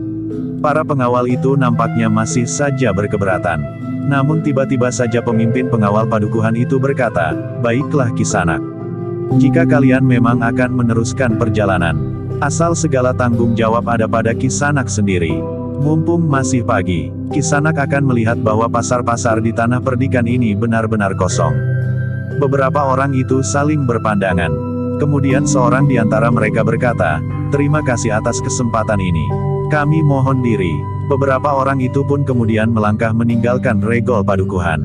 Seorang di antara mereka sempat berbisik, kita tidak akan dapat membunuh seorang pun jika kita tidak memasuki padukuhan seperti ini. Ternyata semua orang telah diperintahkan untuk tinggal di padukuhan. Nampaknya langkah kami benar. Kita harus membunuh siapa saja yang berpapasan dengan kita. Syukur dapat kita lakukan dengan diam-diam. Jika tidak, kita harus mengambil sikap. Kita mencari kesempatan. Kita membunuh dengan perhitungan, berkata yang lain. Yang lain mengangguk-angguk. Mereka pun kemudian berjalan tanpa melakukan sesuatu yang mencurigakan. Mereka pun tidak menghiraukan meskipun mereka tahu, beberapa orang padukuhan itu memperhatikan mereka dari dalam regol-regol halaman mereka. Seorang di antara mereka telah menggamit kawannya, ketika mereka melihat seorang laki-laki yang sedang menyapu jalan di depan regol halaman rumahnya. Dengan nada rendah ia berkata, mungkin orang itu akan menjadi korban pertama. Kita bunuh dan kita lemparkan ke belakang dinding halaman sebelahnya yang masih banyak ditumbuhi rumpun-rumpun bambu itu. Dua orang di antara kita akan berjalan di depan. Semua harus berlangsung cepat tanpa menimbulkan kesan apapun. Orang itu tidak boleh mendapat kesempatan untuk berteriak. Yang lain mengangguk-angguk. Setidak-tidaknya mereka telah membunuh seseorang. Senjata mereka telah basah oleh darah yang akan dapat mereka tunjukkan kepada para pemimpinnya. Dua orang di antara mereka telah mendahului kawan-kawan. Mereka siap menyergap orang yang sedang menyapu jalan yang penuh dengan daun bambu itu, tanpa menghiraukan bahwa orang itu sudah melampaui separuh baya. Rambutnya sudah mulai memutih dan menilik badannya yang kurus. Orang itu sama sekali tidak termasuk seorang yang pernah terlibat dalam pertempuran yang manapun. Tetapi orang-orang itu tidak peduli. Mereka harus membunuh orang-orang tanah perdikan sebanyak-banyaknya. Ketika dua orang yang mendahului kawan-kawan itu menjadi semakin dekat, tiba-tiba saja mereka terkejut. Mereka mendengar suara orang berlari-lari di belakang mereka. Ketika mereka berpaling, mereka melihat tiga orang anak muda saling berkejaran. Bahkan seorang di antara mereka yang mengejar dua orang yang lain telah memungut batu sambil berkata, "Berhenti, kalau tidak aku lempar kepalamu dengan batu." Tetapi kedua orang anak muda yang dikejarnya hanya tertawa saja berkepanjangan sambil berlari. Namun kemudian mereka telah mendahului orang-orang yang melewati padukuhan itu dan justru keduanya berhenti dan bersembunyi di belakang orang yang sedang menyapu itu. "Paman, itu anakmu nakal," berkata salah seorang dari kedua orang anak muda yang ternyata sedang bergurau itu. Pemimpin dari beberapa orang dari balik bukit itu menggeram. Anak-anak muda itu telah mengacaukan rencana mereka. Namun tiba-tiba ia berkata, "Kita bunuh ketiga anak muda itu pula. Jika mereka sempat melawan dan memanggil kawan-kawan, kita melarikan diri mengikuti jalan ini dan kemudian berpencar keluar dari padukuhan ini. Kita harus menyelamatkan nyawa kita masing-masing. Mudah-mudahan kawan-kawan kita yang berada di bulak-bulak dengan senjata jarak jauh akan dapat membantu kita." Kawan-kawan mengangguk-angguk. Mereka membiarkan saja anak muda yang mengejar kawan-kawan itu mendahului mereka. Sementara orang yang sedang menyapu jalan itu pun harus berhenti pula karena anak-anak muda yang berdesakan itu. Tetapi orang-orang itu sudah bertekad untuk membunuh. Angan-angan mereka yang buram diliputi oleh kemauan membunuh itu saja sehingga mereka tidak sempat membuat perhitungan yang lebih cermat lagi. Namun sekali lagi mereka terkejut. Mereka mendengar lagi suara tertawa di belakang. Ternyata bukan saja anak-anak muda yang sedang bergurau, tetapi beberapa orang pengawal yang berjalan menyusuri jalan padukuhan itu sambil berkelakar. "Setan!" geram pemimpin dari beberapa orang itu. Bagaimanapun juga mereka tidak dapat berbuat apa-apa. Para pengawal itu berjalan searah dengan mereka. Karena itu, maka mereka harus membiarkan saja orang yang menyapu jalan itu menepi bersama anak-anak muda yang sedang bergurau itu. Mereka tidak dapat membunuhnya apalagi anak-anak muda itu karena di belakang mereka beberapa orang pengawal yang agaknya dari bertugas kembali ke rumah masing-masing. Para pengawal itu akan segera memasuki halaman rumah masing-masing, berkata pemimpin pengawal itu. Kawan-kawan mengangguk. Sebelum mereka keluar dari padukuhan itu, maka para pengawal itu tentu sudah keluar dari jalan induk menuju ke rumah masing-masing. Tetapi ternyata dugaan itu keliru. Para pengawal itu berjalan terus menyusuri jalan induk itu, seakan-akan telah mengikuti mereka kemana mereka pergi. "Setan!" geram pemimpin dari orang-orang dari balik bukit itu, "kenapa mereka berjalan di belakang kita terus? Apakah mereka mengetahui siapa kita?" Desis yang lain, "Tentu tidak. Justru mereka berusaha minta agar kita tidak berada di tanah perdikan ini untuk keselamatan kita," berkata yang lain. "Tetapi kenapa mereka mengikuti kita?" bertanya yang lain. "Agaknya mereka sudah menjadi gila," geram pemimpin dari sekelompok orang-orang dari balik bukit itu. Beberapa saat lamanya orang-orang itu mencoba untuk menahan diri. Namun ternyata mereka tidak mampu lagi mengendapkan perasaan mereka yang bergejolak. Sehingga karena itu, maka mereka pun justru telah berhenti ketika pemimpin mereka memberikan isyarat. Para pengawal yang berjalan di belakang mereka pun tertegun. Namun mereka berjalan terus. Semakin lama semakin dekat dengan orang-orang yang datang dari balik bukit. "Kenapa kalian mengikuti kami?" tiba-tiba saja pemimpin dari orang-orang dari balik bukit itu bertanya. Para pengawal itu terkejut mendengar pertanyaan itu. Namun yang tertua di antara mereka berkata, "Kami sama sekali tidak mengikuti kalian. Tetapi kami akan pergi ke mulut lorong di sebelah lain karena kami harus menyampaikan beberapa pesan dari pemimpin kami kepada mereka." "Tentu kalian telah mencurigai kami," desis pemimpin dari beberapa orang pendatang itu. Para pengawal itu saling berpandangan. Yang tertua di antara mereka pun kemudian justru bertanya, "Jadi kalian merasa kami curigai dan kemudian kami awasi?" Pemimpin dari para pendatang itu ragu-ragu sejenak. Tetapi katanya kemudian, "Baiklah. Lebih baik kami meninggalkan padukuhan ini." "Itu lebih baik Kisanak," berkata orang tertua di antara para pengawal itu, "sikap kalian telah menyinggung perasaan kami, para pengawal padukuhan ini." Orang-orang dari balik bukit itu pun kemudian memang memutuskan untuk keluar dari padukuhan itu. Pemimpinnya pun berkata, "Kami akan keluar dari padukuhan ini lewat gerbang yang tadi kami masuki. Sikap kalian memaksa kami untuk mengantarkan kalian sampai keluar regol padukuhan," berkata orang tertua di antara para pengawal itu. Orang-orang dari balik bukit itu memang tertegun. Mereka sebenarnya ingin memanfaatkan keadaan, justru pengawal yang ada di regol telah berkurang. Mungkin mereka akan dapat membunuh mereka sebelum melarikan diri. Tetapi beberapa orang pengawal itu justru telah mengikuti mereka. Para pengawal itu telah mempersilahkan orang-orang dari balik bukit itu untuk berjalan di hadapan mereka. Kami terpaksa mencurigai kalian, berkata pengawal itu. Orang-orang dari balik bukit itu hanya dapat mengumpat. Tetapi mereka tidak dapat menolak. Bahkan rasa-rasanya mereka memang telah digiring keluar dari padukuhan itu. Beberapa saat kemudian mereka sudah berada di pintu gerbang. Ternyata di pintu gerbang itu hanya tinggal 4 orang saja yang bertugas. Seandainya sekelompok pengawal itu tidak kembali menggiring mereka, maka orang-orang dari balik bukit itu akan dapat membunuh keempat orang pengawal itu dengan tiba-tiba tanpa menarik perhatian mereka sebelumnya. Setan, geram pemimpin dari orang-orang dari balik bukit itu di dalam hatinya. Tetapi ia tidak dapat mengatakan sesuatu. Sebagaimana sekelompok orang-orang yang tidak disukai lagi di satu tempat, maka orang-orang dari balik bukit itu pun telah diusir pula dari padukuhan itu. Beberapa orang pengawal berdiri di pintu gerbang sambil memandangi orang-orang yang melangkah menjauh itu. Sekali-sekali beberapa orang di antara mereka masih berpaling. Namun mereka tidak mempunyai kesempatan untuk berbuat sesuatu. Bahkan sejenak kemudian, maka seakan-akan di regol padukuhan itu menjadi semakin banyak orang yang menyaksikan kepergian mereka dengan jantung yang berdegup semakin keras dan wajah yang menjadi panas oleh kemarahan yang menghentak-hentak dada mereka. Bahkan seorang di antara mereka bertanya, kenapa mereka tidak kalian tangkap saja? Para pengawal pun termangu-mangu.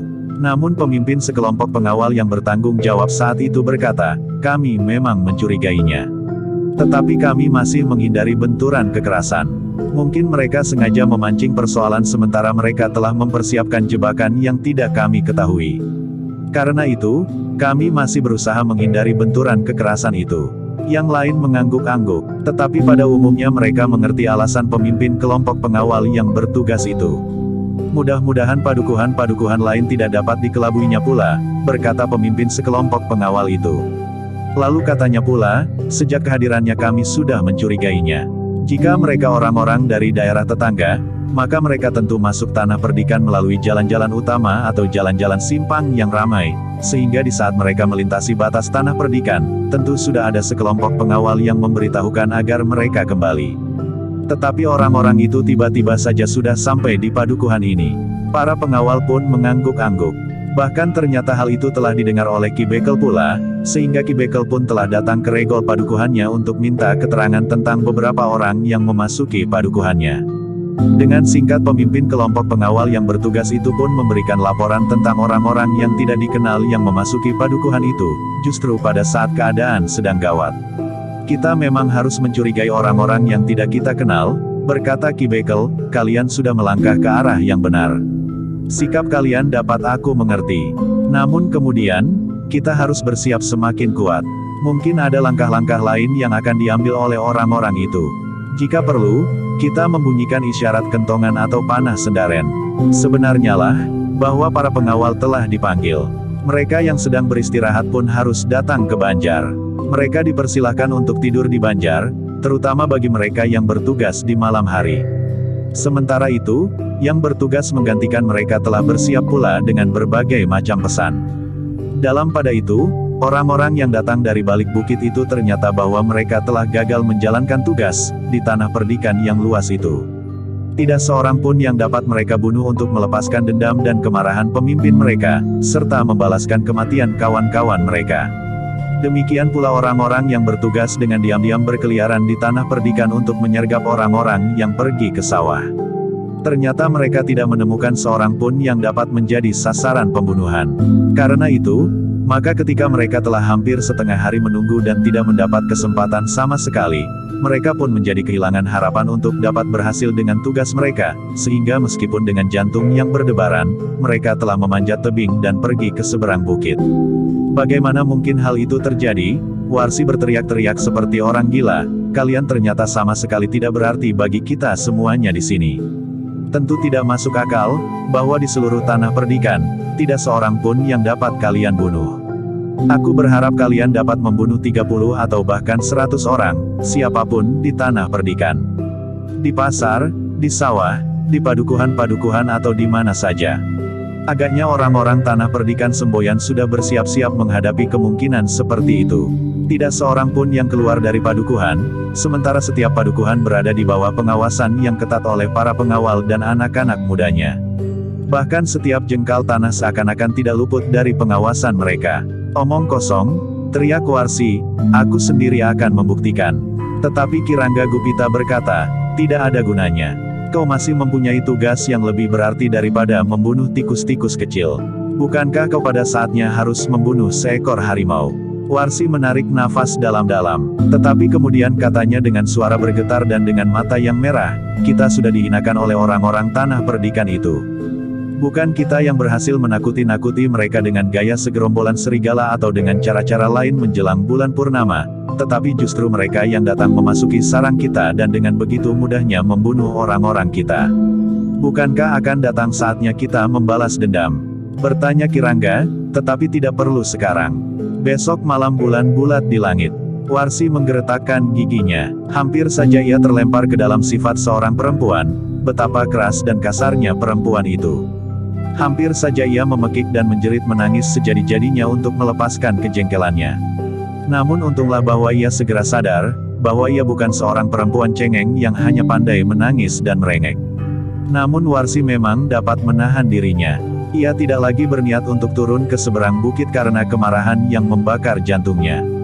Dengan upacara sederhana, para pengikut Kirangga Gupita dan Warsi yang telah terbunuh oleh panah Sambi Wulung dan Jati Wulung itu dikuburkan. Namun di hadapan para pengikutnya Warsi telah membakar jantung mereka. Warsi telah berhasil mengorek rasa dendam di hati para pengikutnya, sehingga mereka pun telah berjanji kepada diri sendiri, bahwa jika saatnya datang, mereka harus membunuh orang-orang Tanah Perdikan sebanyak-banyaknya. Dalam pada itu, Tanah Perdikan Semboyan memang masih dibayangi oleh perasaan cemas dan bahkan bagi perempuan dan kanak-kanak, rasa-rasanya mereka memang dicengkam oleh ketakutan. Apalagi mereka yang tinggal di padukuhan yang menghadap ke bukit. Mereka tahu bahwa di seberang bukit itu terdapat kekuatan yang besar yang setiap saat dapat menerkam mereka. Dengan demikian maka para pengawal di setiap padukuhan itu telah bersiap-siap sepenuhnya. Para pengawas tidak pernah menjadi lengah. Mereka mengawasi sekeliling padukuhan mereka masing-masing dengan saksama. Kentongan telah dipersiapkan hampir segala tempat, yang dapat dibunyikannya setiap saat. Suaranya akan dapat menjangkau padukuhan-padukuhan bukan saja yang terdekat, tetapi 2-3 padukuhan yang lain yang akan dapat menyambung suara isyarat itu ke padukuhan-padukuhan yang lain dengan pertanda sandi atas padukuhan sumber isyarat itu. Di sisa hari itu tidak terjadi sesuatu di Tanah Perdikan. Namun masih berlaku larangan untuk keluar dari padukuhan karena keadaan yang semakin gawat, justru di saat bulan purnama tinggal kurang 1 malam lagi. Ketika malam turun, maka bulan memang nampaknya sudah bulat. Tetapi menurut perhitungan waktu, bulan baru akan bulat penuh besok malam. Malam itu, Warsi berniat untuk beristirahat sepenuhnya. Namun ternyata masih ada satu hal yang perlu dipertimbangkan. Apakah ia besok akan turun ke arena dan menantang Iswari untuk berperang tanding sebagaimana pernah dilakukan? Atau begitu saja menyerang Tanah Perdikan, membunuh, membakar dan mengacaukan segala-galanya tanpa menghiraukan apakah ia akan bertempur? Bagi Warsi, tidak ada lagi orang yang ditakutinya, bahkan seandainya Kirandu Keling berpihak kepada Tanah Perdikan Semboyan sekalipun.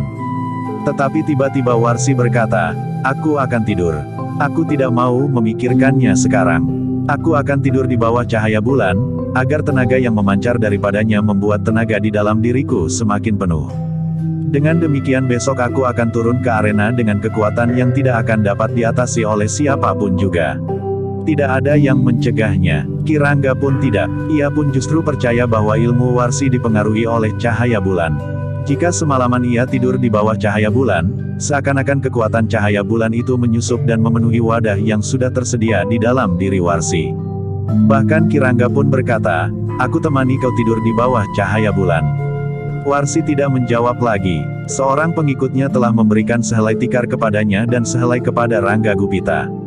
Keduanya kemudian telah membentangkan di atas rerumputan di bawah cahaya bulan jauh dari pepohonan, sehingga sampai saatnya bulan turun ke barat, cahayanya masih akan menyentuh tubuh Warsi. Namun dalam pada itu, setelah kedua orang itu berbaring, Warsi masih sempat berdesis, dalam keadaan seperti ini ada baiknya puguh kita bawa. Bukankah aku sudah mengatakannya, desis Rangga Gupita. Kau wajib memberikan benih di dalam hatinya kebanggaan atas tanah perdikan ini. Ia adalah anak kepala tanah perdikan ini. Jika kita semuanya berhasil, maka ia masih akan tetap memiliki hak itu. Apalagi jika Iswari dan Risang telah mati. Karena tidak ada orang lain yang akan tumbuh. Iswari yang tidak bersuami lagi itu tidak akan beranak. Tetapi kau, setelah Pugu masih mempunyai anak lagi. Persetan, geram Warsi, sayang, Pugu tidak kita bawa. Kirangga Gupita tidak menjawab lagi. Tetapi ia pun mulai memejamkan matanya. Nampaknya Kirangga justru telah tertidur lebih dahulu dari Warsi yang gelisah. Bahkan sambil berbaring Warsi masih sempat memandang bulan bulat sambil memohon, agar bulan itu memberikan kekuatan jauh lebih besar dari yang pernah diberikannya. Ternyata langit memang bersih. Tidak selembar awan pun yang hanyut di permukaan wajah bulan, sehingga cahayanya yang penuh telah menyiram tubuh Warsi yang terbaring di atas sehelai tikar. Rasa-rasanya seluruh tubuh Warsi memang bergetar. Cahaya itu bagaikan mengusap dan kemudian menyusup di antara lubang-lubang kulitnya. Namun Warsi tidak sempat melihat, bahwa dedaunan pun telah bergerak oleh angin malam yang lembut. Tetapi keyakinannya sendiri itu ternyata memang dapat memberikan dorongan kekuatan yang besar baginya dalam keadaan yang paling gawat dan di saat-saat yang paling diperlukan. Seperti sebuah jambangan, maka Warsi berharap dirinya akan dituangi kekuatan semalam suntuk, hingga jambangan itu benar-benar penuh dan bahkan meluap. Sehingga saat dipergunakan, maka ia akan menjadi semakin perkasa dan tidak dapat diimbangi oleh siapapun juga. Di tanah perdikan Semboyan, kesiagaan pun benar-benar telah berada pada tataran tertinggi. Namun menurut perhitungan para pemimpinnya, serangan orang-orang dari balik bukit baru akan terjadi malam berikutnya. Tetapi mungkin sekali terjadi sebagaimana malam sebelumnya. Nampaknya orang-orang di balik bukit itu sedang mengadakan pemanasan. Dari orang yang tertangkap para pemimpin tanah perdikan menjadi semakin yakin, bahwa serangan yang sebenarnya akan datang di saat bulan bulat sepenuhnya. Namun Sambi Wulung dan Jati Wulung malam itu tidak merasa perlu untuk mendekati lagi sarang orang-orang yang berada di seberang bukit. Menurut perhitungannya, penjagaan pun tentu akan menjadi lebih rapat, sehingga jika ia memaksa juga untuk mendekat, maka ia akan mengalami kesulitan. Meskipun tidak ada hubungannya dengan bulan, namun malam itu Iswari telah berada di dalam sanggarnya. Sekali lagi ia menilai ilmu puncaknya yang telah disempurnakan oleh ketiga gurunya. Dalam pemusatan nalar budinya, Iswari sempat mengingat apa yang pernah terjadi hampir 10 tahun yang lalu, ketika ia berperang tanding melawan Warsi. Iswari mencoba mengingat tata gerak, unsur-unsur gerak, senjata yang dipergunakan dan ilmu-ilmu puncak yang ada pada lawannya. Dalam waktu yang panjang Iswari memang yakin, bahwa ilmu itu tentu sudah meningkat. Namun Iswari pun meyakini dirinya sendiri, bahwa dalam 10 tahun ia bukannya berdiam diri. Bahkan di saat terakhir, ilmunya telah melonjak dengan loncatan panjang, karena guru-gurunya berhasil menyempurnakan ilmu Jangat Kinatelon. Namun kemudian dengan kepala tunduk dan telapak kedua tangannya menelakup di depan dadanya, maka Iswari telah berdoa kepada sumber hidupnya. Yang Maha Agung, semoga apa yang hamba lakukan, berkenan di hati Yang Maha Agung, karena hamba berniat untuk melindungi sesama dan menyingkirkan keangkara murkaan. Betapa hamba mendambakan kedamaian di atas tanah ini, namun ternyata bahwa terpaksa sekali harus terjadi kekerasan. Tetapi apa yang hamba lakukan bersama-sama dengan seisi tanah pemberian Yang Maha Agung ini, semata-mata didorong oleh tanggung jawab hamba atas kewajiban hamba. Ternyata Iswari berada beberapa lama di dalam sanggarnya. Baru menjelang tengah malam Iswari keluar dari sanggar dengan kepala tunduk. Memang kadang-kadang masih juga terngiang pertanyaan di telinga hatinya, kenapa harus terjadi kekerasan di atas tanah yang diasuhnya itu? Kenapa darah masih harus tertumpah di atas tanah yang hijau segar oleh pepohonan dan rerumputan? Kenapa kehidupan masih harus diwarnai dengan permusuhan dan bahkan pembunuhan? Kadang-kadang Iswari memang merasa bimbang, apakah yang dilakukannya itu sudah sesuai dengan kewajiban dan tanggung jawabnya? Bukan saja sebagai pemangku jabatan kepala tanah perdikan Semboyan, tetapi juga sebagai titah Yang Maha Agung. Iswari menarik nafas dalam-dalam ketika kemudian ia berada di halaman. Dilihatnya para pengawal benar-benar berada dalam kesiagaan tertinggi. 2 orang pengawal agaknya bertugas khusus untuk mengawasi sanggar selama ia berada di dalamnya tanpa mendapat perintahnya.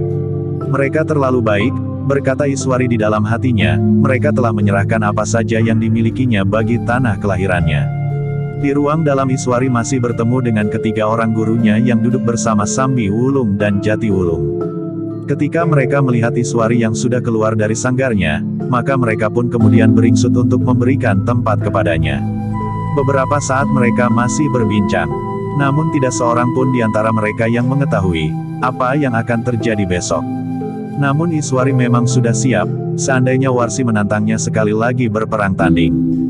Namun hampir di luar sadarnya, Iswari berkata, mudah-mudahan Risang di masa pemerintahannya kelak tidak mengalami pergolakan seperti ini. Kiai Badra menarik nafas dalam-dalam. Katanya, bagaimanapun juga Risang harus dipersiapkan untuk menghadapi segala kemungkinan. Tetapi ia harus berpegang pada alas kewajibannya, berkata Iswari, sementara ini aku merasa, seakan-akan pertentangan yang ada sekarang adalah persoalan pribadi. Kadang-kadang aku merasa malu, bahwa darah anak-anak muda terbaik dari tanah perdikan ini harus tertumpah karena persoalan pribadi yang timbul antara aku dan perempuan itu. Justru karena seorang laki-laki. Tidak, bukan itu, sahut Nyai Soka, persoalan itu sudah lama selesai. Apalagi Wiradana sudah tidak ada lagi sekarang. Yang terjadi sekarang adalah persoalan hak dan kewajiban atas tanah perdikan ini. Iswari tidak menjawab, tetapi kepalanya pun kemudian telah menunduk. Sudahlah, berkata Kiai Soka, beristirahatlah. Kau perlu beristirahat lahir dan batin. Lupakan segala persoalan. Malam ini tidak akan terjadi sesuatu. Kau harus meyakini itu, sehingga kau benar-benar akan dapat beristirahat. Iswari mengangguk. Ia pun kemudian minta diri untuk pergi ke biliknya. Iswari tertegun ketika ia melihat Bibi masih duduk di bibir pembaringannya. Bibi, desis Iswari yang terkejut melihat di mata Bibi tergenang air yang kemudian menitik di pipinya yang mulai menjadi berkeriput oleh umurnya. Kenapa kau menangis? Bertanya Iswari. Tanpa menjawab pertanyaan itu, Bibi telah memeluk Iswari. Tangisnya tidak dapat ditahannya lagi. Meskipun ia pernah disebut serigala betina, tetapi ia adalah seorang perempuan. Bibi, kenapa? Bertanya Iswari kemudian setelah Bibi menjadi agak tenang. Tidak apa-apa Nyi, jawab Bibi. Tiba-tiba saja aku telah dicengkam oleh kenangan buruk dari tingkah lakuku sendiri. Sementara itu, sebuah pertanyaan telah timbul di dalam hatiku. Kenapa kau tidak boleh hidup tenang? Sejak kau kawin dengan Wiradana, kau sudah mengalami cobaan yang berat. Sekarang, ketika umurmu merambat semakin tua, kau masih juga harus mengalaminya. Alangkah mengerikan saat-saat aku berusaha membunuhmu justru ketika kau sedang hamil. Kemudian kau tersingkir untuk beberapa saat. Kau pun pernah mengalami perang tanding sehingga kau menjadi terluka di dalam. Ternyata sekarang kau masih harus mengalaminya lagi. Bibi itu berhenti sejenak, lalu, kapan kau dapat hidup tenang seperti kebanyakan orang? Agaknya Ki Wiradana adalah seorang yang menyebabkan hidupmu mengalami goncangan terus-menerus. Sudahlah Bibi, berkata Iswari, yakinlah akan kekuasaan yang maha agung. Kita sandarkan hidup kita kepadanya. Bibi itu mengangguk-angguk. Dengan suara bergetar ia berkata, tidurlah Nyi. Kau perlu beristirahat. Iswari pun berdesis, aku akan beristirahat lahir dan batin. Mudah-mudahan besok aku mendapatkan tenagaku yang utuh. Lalu katanya kepada Bibi, silahkan Bibi juga beristirahat. Aku tidak akan berbuat apa-apa Nyi. Biarlah aku menunggu Nyi Wiradana di sini, jawab Bibi. Nyi Wiradana tersenyum. Pada wajah Bibi masih nampak sikapnya yang keras dan bahkan garang. Di masa umurnya masih lebih muda, maka ia adalah seorang perempuan yang ditakuti. Namun ternyata Bibi itu dapat menemukan jalan yang baik pada sisa hidupnya. Ketika Iswari kemudian berbaring, maka Bibi pun tanpa diminta telah memijit kaki Iswari. Sebagai seorang yang bertualang di dunia yang keras, Bibi mempunyai pengetahuan tentang urat dan saraf serba sedikit yang diwarisinya dari orang tuanya. Karena itu, maka dengan memijit kaki Iswari, ia berharap dapat membantu memperlancar jalan darah serta membenahi urat syarafnya, sehingga penguasaan Iswari atas tubuhnya menjadi semakin mapan. Adalah di luar dugaan Iswari, maka tangan Bibi yang besar dan berat itu terasa lunak di kakinya. Rasa-rasanya darahnya pun telah mengalir semakin lancar dan urutan urat syarafnya pun seolah-olah menjadi semakin peka. Tanpa terasa, maka Iswari itu pun kemudian benar-benar telah tertidur nyenyak. Sementara Bibi dengan penuh kesungguhan hati masih saja memijit kaki Iswari. Rasa-rasanya hatinya menjadi berat untuk melepaskannya. Sebaiknya kau tidak melakukan perang tanding lagi, bisik Bibi sambil mengelus kaki Iswari. Sepantasnya kau adalah seorang ibu yang mengasuh anakmu di rumah. Menyediakan makan dan minumnya, mendidiknya dengan lembut, mengajarinya mengenal sastra dan bercerita tentang baik dan buruk serta keluhuran budi. Lebih dari itu, Kau ajari anakmu mengenal Yang Maha Pencipta dan kau ajari anakmu itu berbakti kepadanya. Aku tidak pernah mendapat kesempatan untuk melakukannya karena sejak remaja aku sudah tersesat sehingga aku memang tidak pantas mempunyai anak. Tetapi anak itu kau punyai, Iswari. Namun kenapa kau tidak sempat melakukannya, dan bahkan anakmu satu-satunya itu harus disisihkan oleh pertentangan yang tidak berkeputusan. Tanpa disadarinya, dari mata serigala betina itu telah menitik lagi air matanya yang hangat. Namun dengan cepat ia pun telah mengusapnya. Ketika Iswari kemudian telah benar-benar tertidur nyenyak, maka bibi itu pun telah melepaskannya. Ia tidak mau justru akan dapat membangunkannya.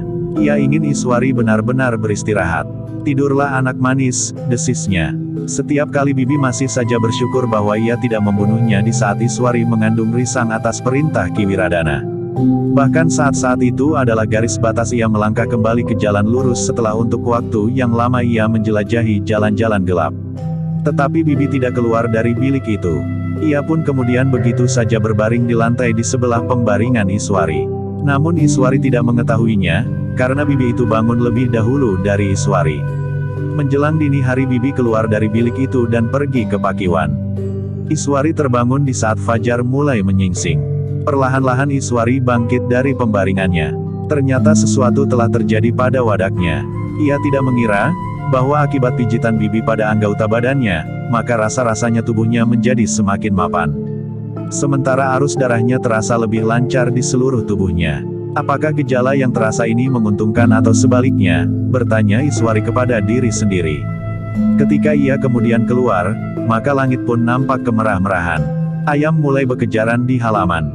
Tanpa memberitahukan kepada siapapun Iswari telah pergi ke sanggar untuk mengamati gejala yang terasa pada tubuhnya.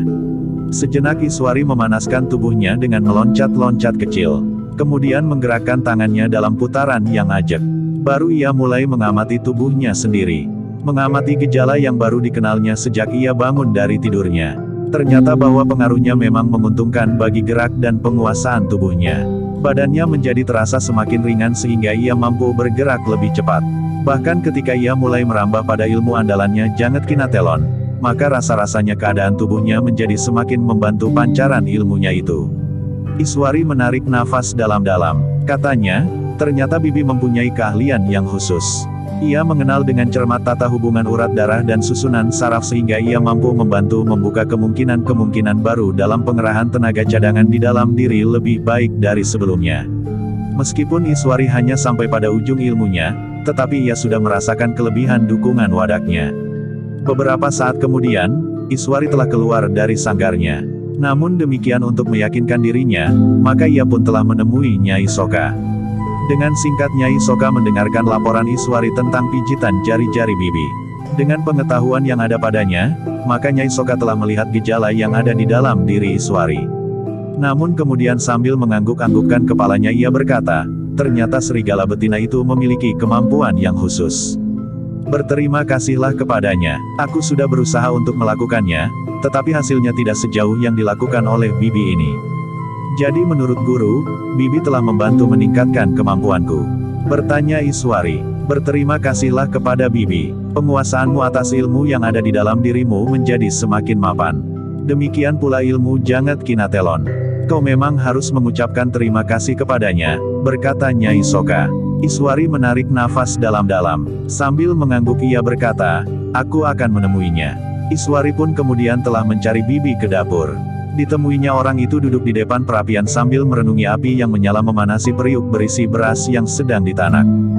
Bibi, desis Iswari ketika ia memasuki pintu dapur. Bibi pun berpaling. Sambil bangkit berdiri ia bertanya, kau sudah bangun? Aku sudah berada di sanggar untuk beberapa lama, jawab Iswari. Sepagi ini, bertanya bibi pula. Iswari tersenyum. Kemudian dibimbingnya bibi duduk di amben yang cukup besar di dapur. Bibi terheran-heran melihat sikap Iswari. Bahkan kemudian ia pun bertanya, ada apa? Kau memijit aku semalam bibi? Bertanya Iswari. Wajah bibi menjadi tegang. Katanya dengan gagap, ya, kenapa? Apa aku telah melakukan kesalahan sehingga mempengaruhi ilmumu? Iswari termangu-mangu sejenak. Kemudian katanya, bibi memang sudah mempengaruhi kemungkinan ungkapan ilmu yang ada di dalam diriku. Beberapa titik simpul syarat yang masih tertutup telah terbuka sehingga jalur penguasaan seluruh tubuhku menjadi semakin mapan. Ih, wajah Bibi masih tegang, apakah dengan demikian akibatnya menjadi lebih buruk? Tentu tidak, bukankah kau mengetahui bahwa karena itu, maka segalanya menjadi lebih baik? Bibi, aku ingin mengucapkan terima kasih. Kau telah memberikan kemungkinan baru padaku untuk lebih memantapkan perlawananku terhadap ketamakan dan kerakusan itu, jawab Iswari. Bibi menarik nafas dalam-dalam. Katanya, syukurlah jika hal itu mempunyai arti yang baik bagimu. Mudah-mudahan justru tidak sebaliknya. Tetapi yakinlah, bahwa aku memang bermaksud baik. Semuanya berakibat baik Bibi, jawab Iswari. Apakah kau yakin hanya karena kau berada di dalam sanggar beberapa saat saja? Bertanya Bibi. Aku sudah menghadap guru. Nenek sudah mengamatinya. Ternyata yang Bibi lakukan memberikan kemungkinan yang jauh lebih baik bagiku. Bahkan guru mengatakan, ia sendiri tidak akan mampu melakukannya. Karena itu, maka guru menganjurkan, agar aku segera menemuimu dan mengucapkan terima kasih kepadamu, jawab Iswari. Bibi mengangguk-angguk kecil. Katanya, aku bersyukur jika dengan demikian aku dapat memberikan sedikit bantuan kepadamu. Sekali lagi aku mengucapkan terima kasih Bibi, berkata Iswari pula. Bibi masih mengangguk-angguk. Katanya, malam nanti bulan penuh. Mungkin sesuatu akan terjadi. Aku sudah siap Bibi, jawab Iswari. Apalagi setelah kau membuka simpul-simpul syarafku yang masih tertutup. Yang belum dapat dimanfaatkan akan dapat bekerja dalam tata hubungan jaringan di dalam tubuhku. Bagaimanapun juga kau harus hati-hati, Nyi, desis Bibi. Ya Bibi, aku harus berhati-hati sebagaimana seluruh rakyat Tanah Perdikan harus berhati-hati menghadapi lawan yang satu ini, jawab Iswari. Bibi mengangguk-angguk kecil, matanya kembali menatap api yang menyala di perapian. Semakin lama nampak menjadi semakin besar. Namun Bibi itu pun yakin, bahwa api yang lebih besar telah menyala di hati Iswari, pemangku jabatan kepala Tanah Perdikan Semboyan. Dalam pada itu, tiba-tiba saja keduanya terkejut. Seorang pengawal telah langsung mencari Iswari di dapur. Katanya sedikit gagap, ada laporan Nyi. Tentang apa? Bertanya Nyi Wiradana. Petugas sandi itu berada di luar pintu dapur ini, jawab pengawal itu. Suruh ia masuk, berkata Nyi Wiradana. Pengawal itu pun kemudian telah memanggil petugas sandi itu dan mempersilahkan duduk pula di amben dapur itu. Ada apa? Bertanya Iswari. Ternyata petugas sandi itu lebih tenang dari pengawal yang gagap itu. Katanya, yang akan aku laporkan agaknya memang sudah kita duga sebelumnya Nyi. Tentang apa? Bertanya Nyi Wiradana. Topeng kecil di regol itu bertambah satu lagi, jawab petugas sandi itu. Nyi Wiradana menarik nafas dalam-dalam. Kemudian ia pun bertanya, apakah kau sudah melaporkan kepada pimpinanmu? Sudah Nyi. Sekarang pemimpin petugas sandi itu sedang berada di regol untuk menyaksikan sendiri topeng-topeng itu. Menurut pendapatnya, maka saatnya sudah tiba untuk menentukan siapakah yang akan hancur malam nanti. Tanah Perdikan ini atau orang-orang yang kini berada di balik bukit, jawab petugas sandi itu. Nyi Wiradana menarik nafas dalam-dalam. Katanya, segalanya kita serahkan kepada Yang Maha Agung. Namun menurut perhitungan maka jumlah kita jauh lebih banyak dari mereka. Jika setiap laki-laki menggenggam senjata di tangan, maka pasukan Tanah Perdikan ini jumlahnya akan tidak terhitung. Benar Nyi, jawab petugas sandi itu. Namun kemudian katanya, tetapi menurut keterangan yang kami peroleh, sebagian dari orang-orang yang berada di balik bukit itu adalah bekas prajurit serta anak-anak mereka yang kecewa setelah kekalahan Jipang. Perang itu sudah terjadi sekitar 10 tahun yang lalu, desis Nyi Wiradana, tetapi dendam masih tetap menyala di hati sebagaimana Kirangga Gupita itu sendiri. Segala sesuatunya kami serahkan kepada Nyi Wiradana, berkata petugas sandi itu. Nyi Wiradana mengangguk-angguk. Ia seakan-akan sudah mendapat kepastian, bahwa malam nanti adalah malam penentuan. Bahkan Nyi Wiradana sudah bertekad, jika malam nanti, orang-orang Tanah Perdikanlah yang akan menyerang mereka. Menurut perhitungan Nyi Wiradana, Sambi Wulung dan Jati Wulung yang pernah mendekati sarang itu akan dapat menjadi penuntun jika merekalah yang harus datang ke balik bukit. Bagi Iswari, maka ia sama sekali tidak terikat pada sinar rembulan. Justru menurut rencananya jika orang-orang dari balik bukit tidak menyerang, Iswari akan mendatangi sarang mereka menjelang fajar.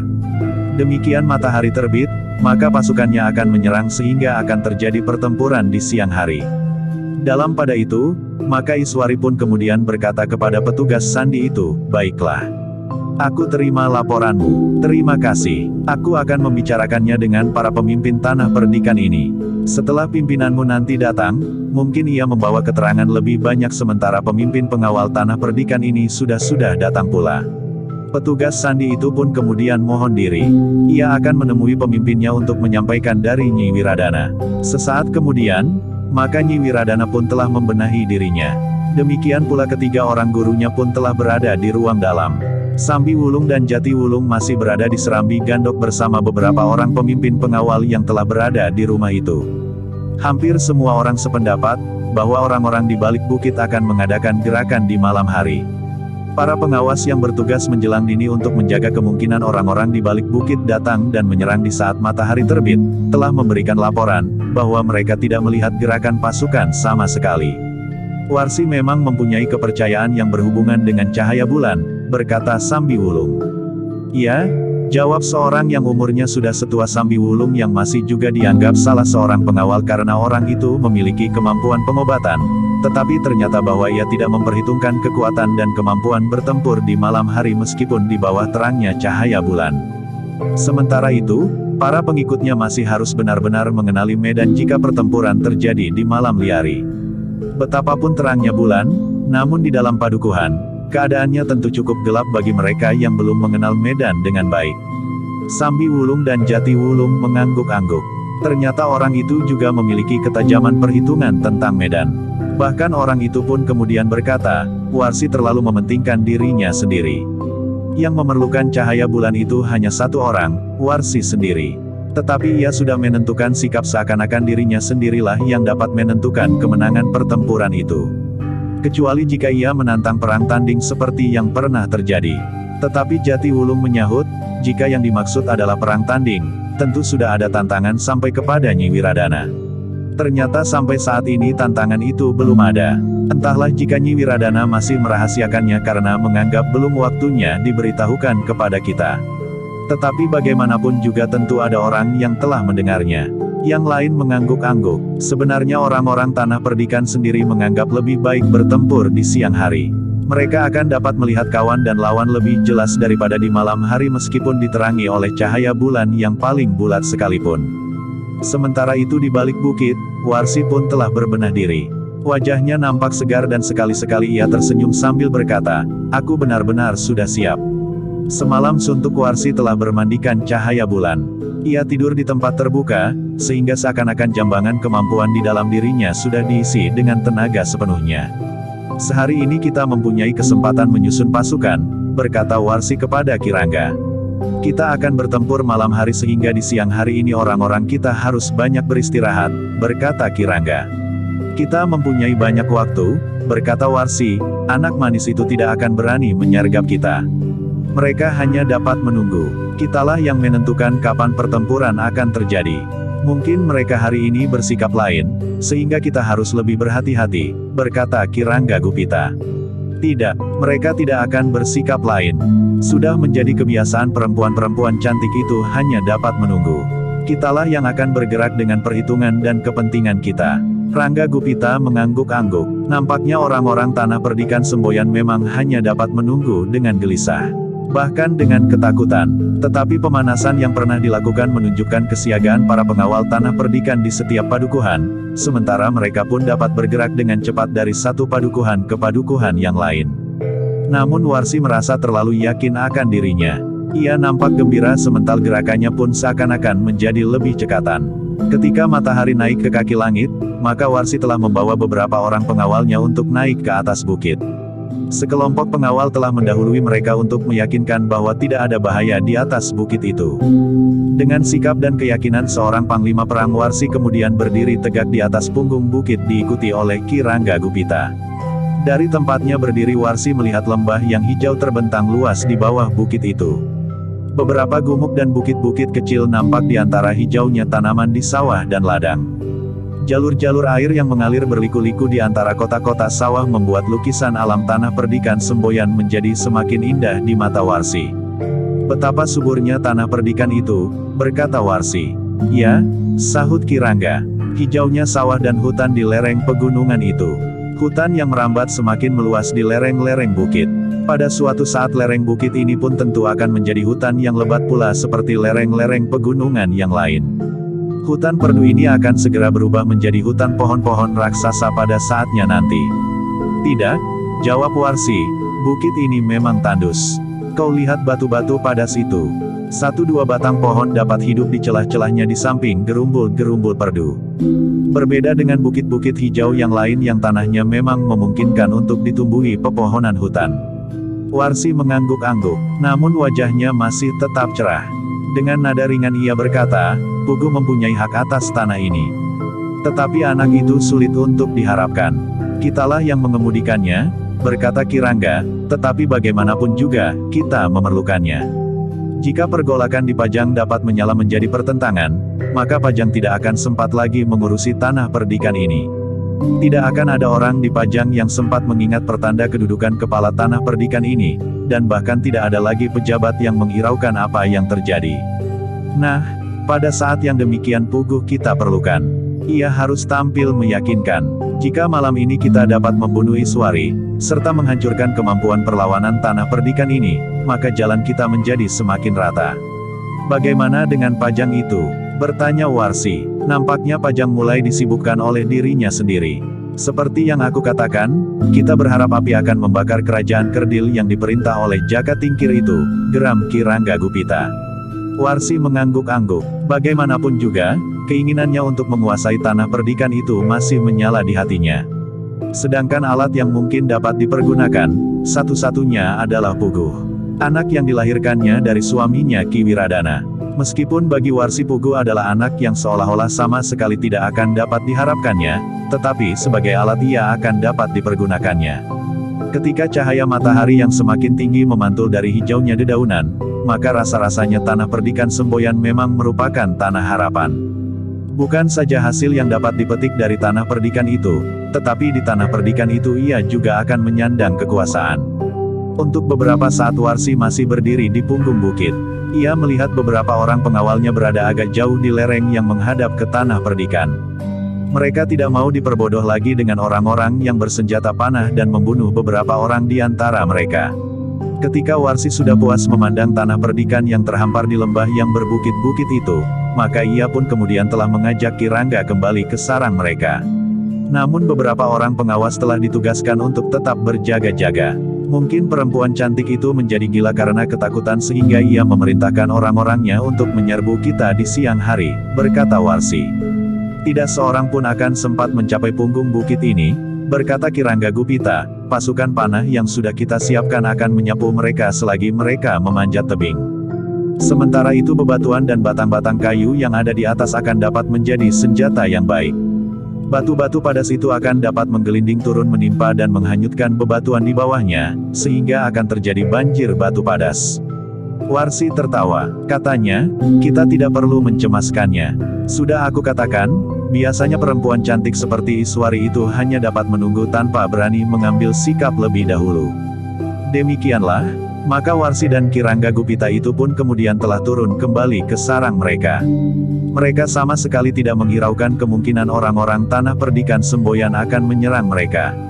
Meskipun demikian orang-orang di seberang bukit itu masih juga menempatkan beberapa orang pengawas. Memang mungkin yang dianggap tidak akan terjadi itu dapat juga terjadi. Sambil menuruni lereng bukit, Warsi masih juga sempat berkata sambil tertawa, aku membayangkan, betapa orang-orang tanah perdikan menjadi ketakutan melihat topeng-topeng kecil yang kita pasang. Bukankah kita bukan manusia-manusia licik yang menyerang dengan diam-diam? Kita sudah memberikan peringatan dan sekaligus tantangan kepada mereka.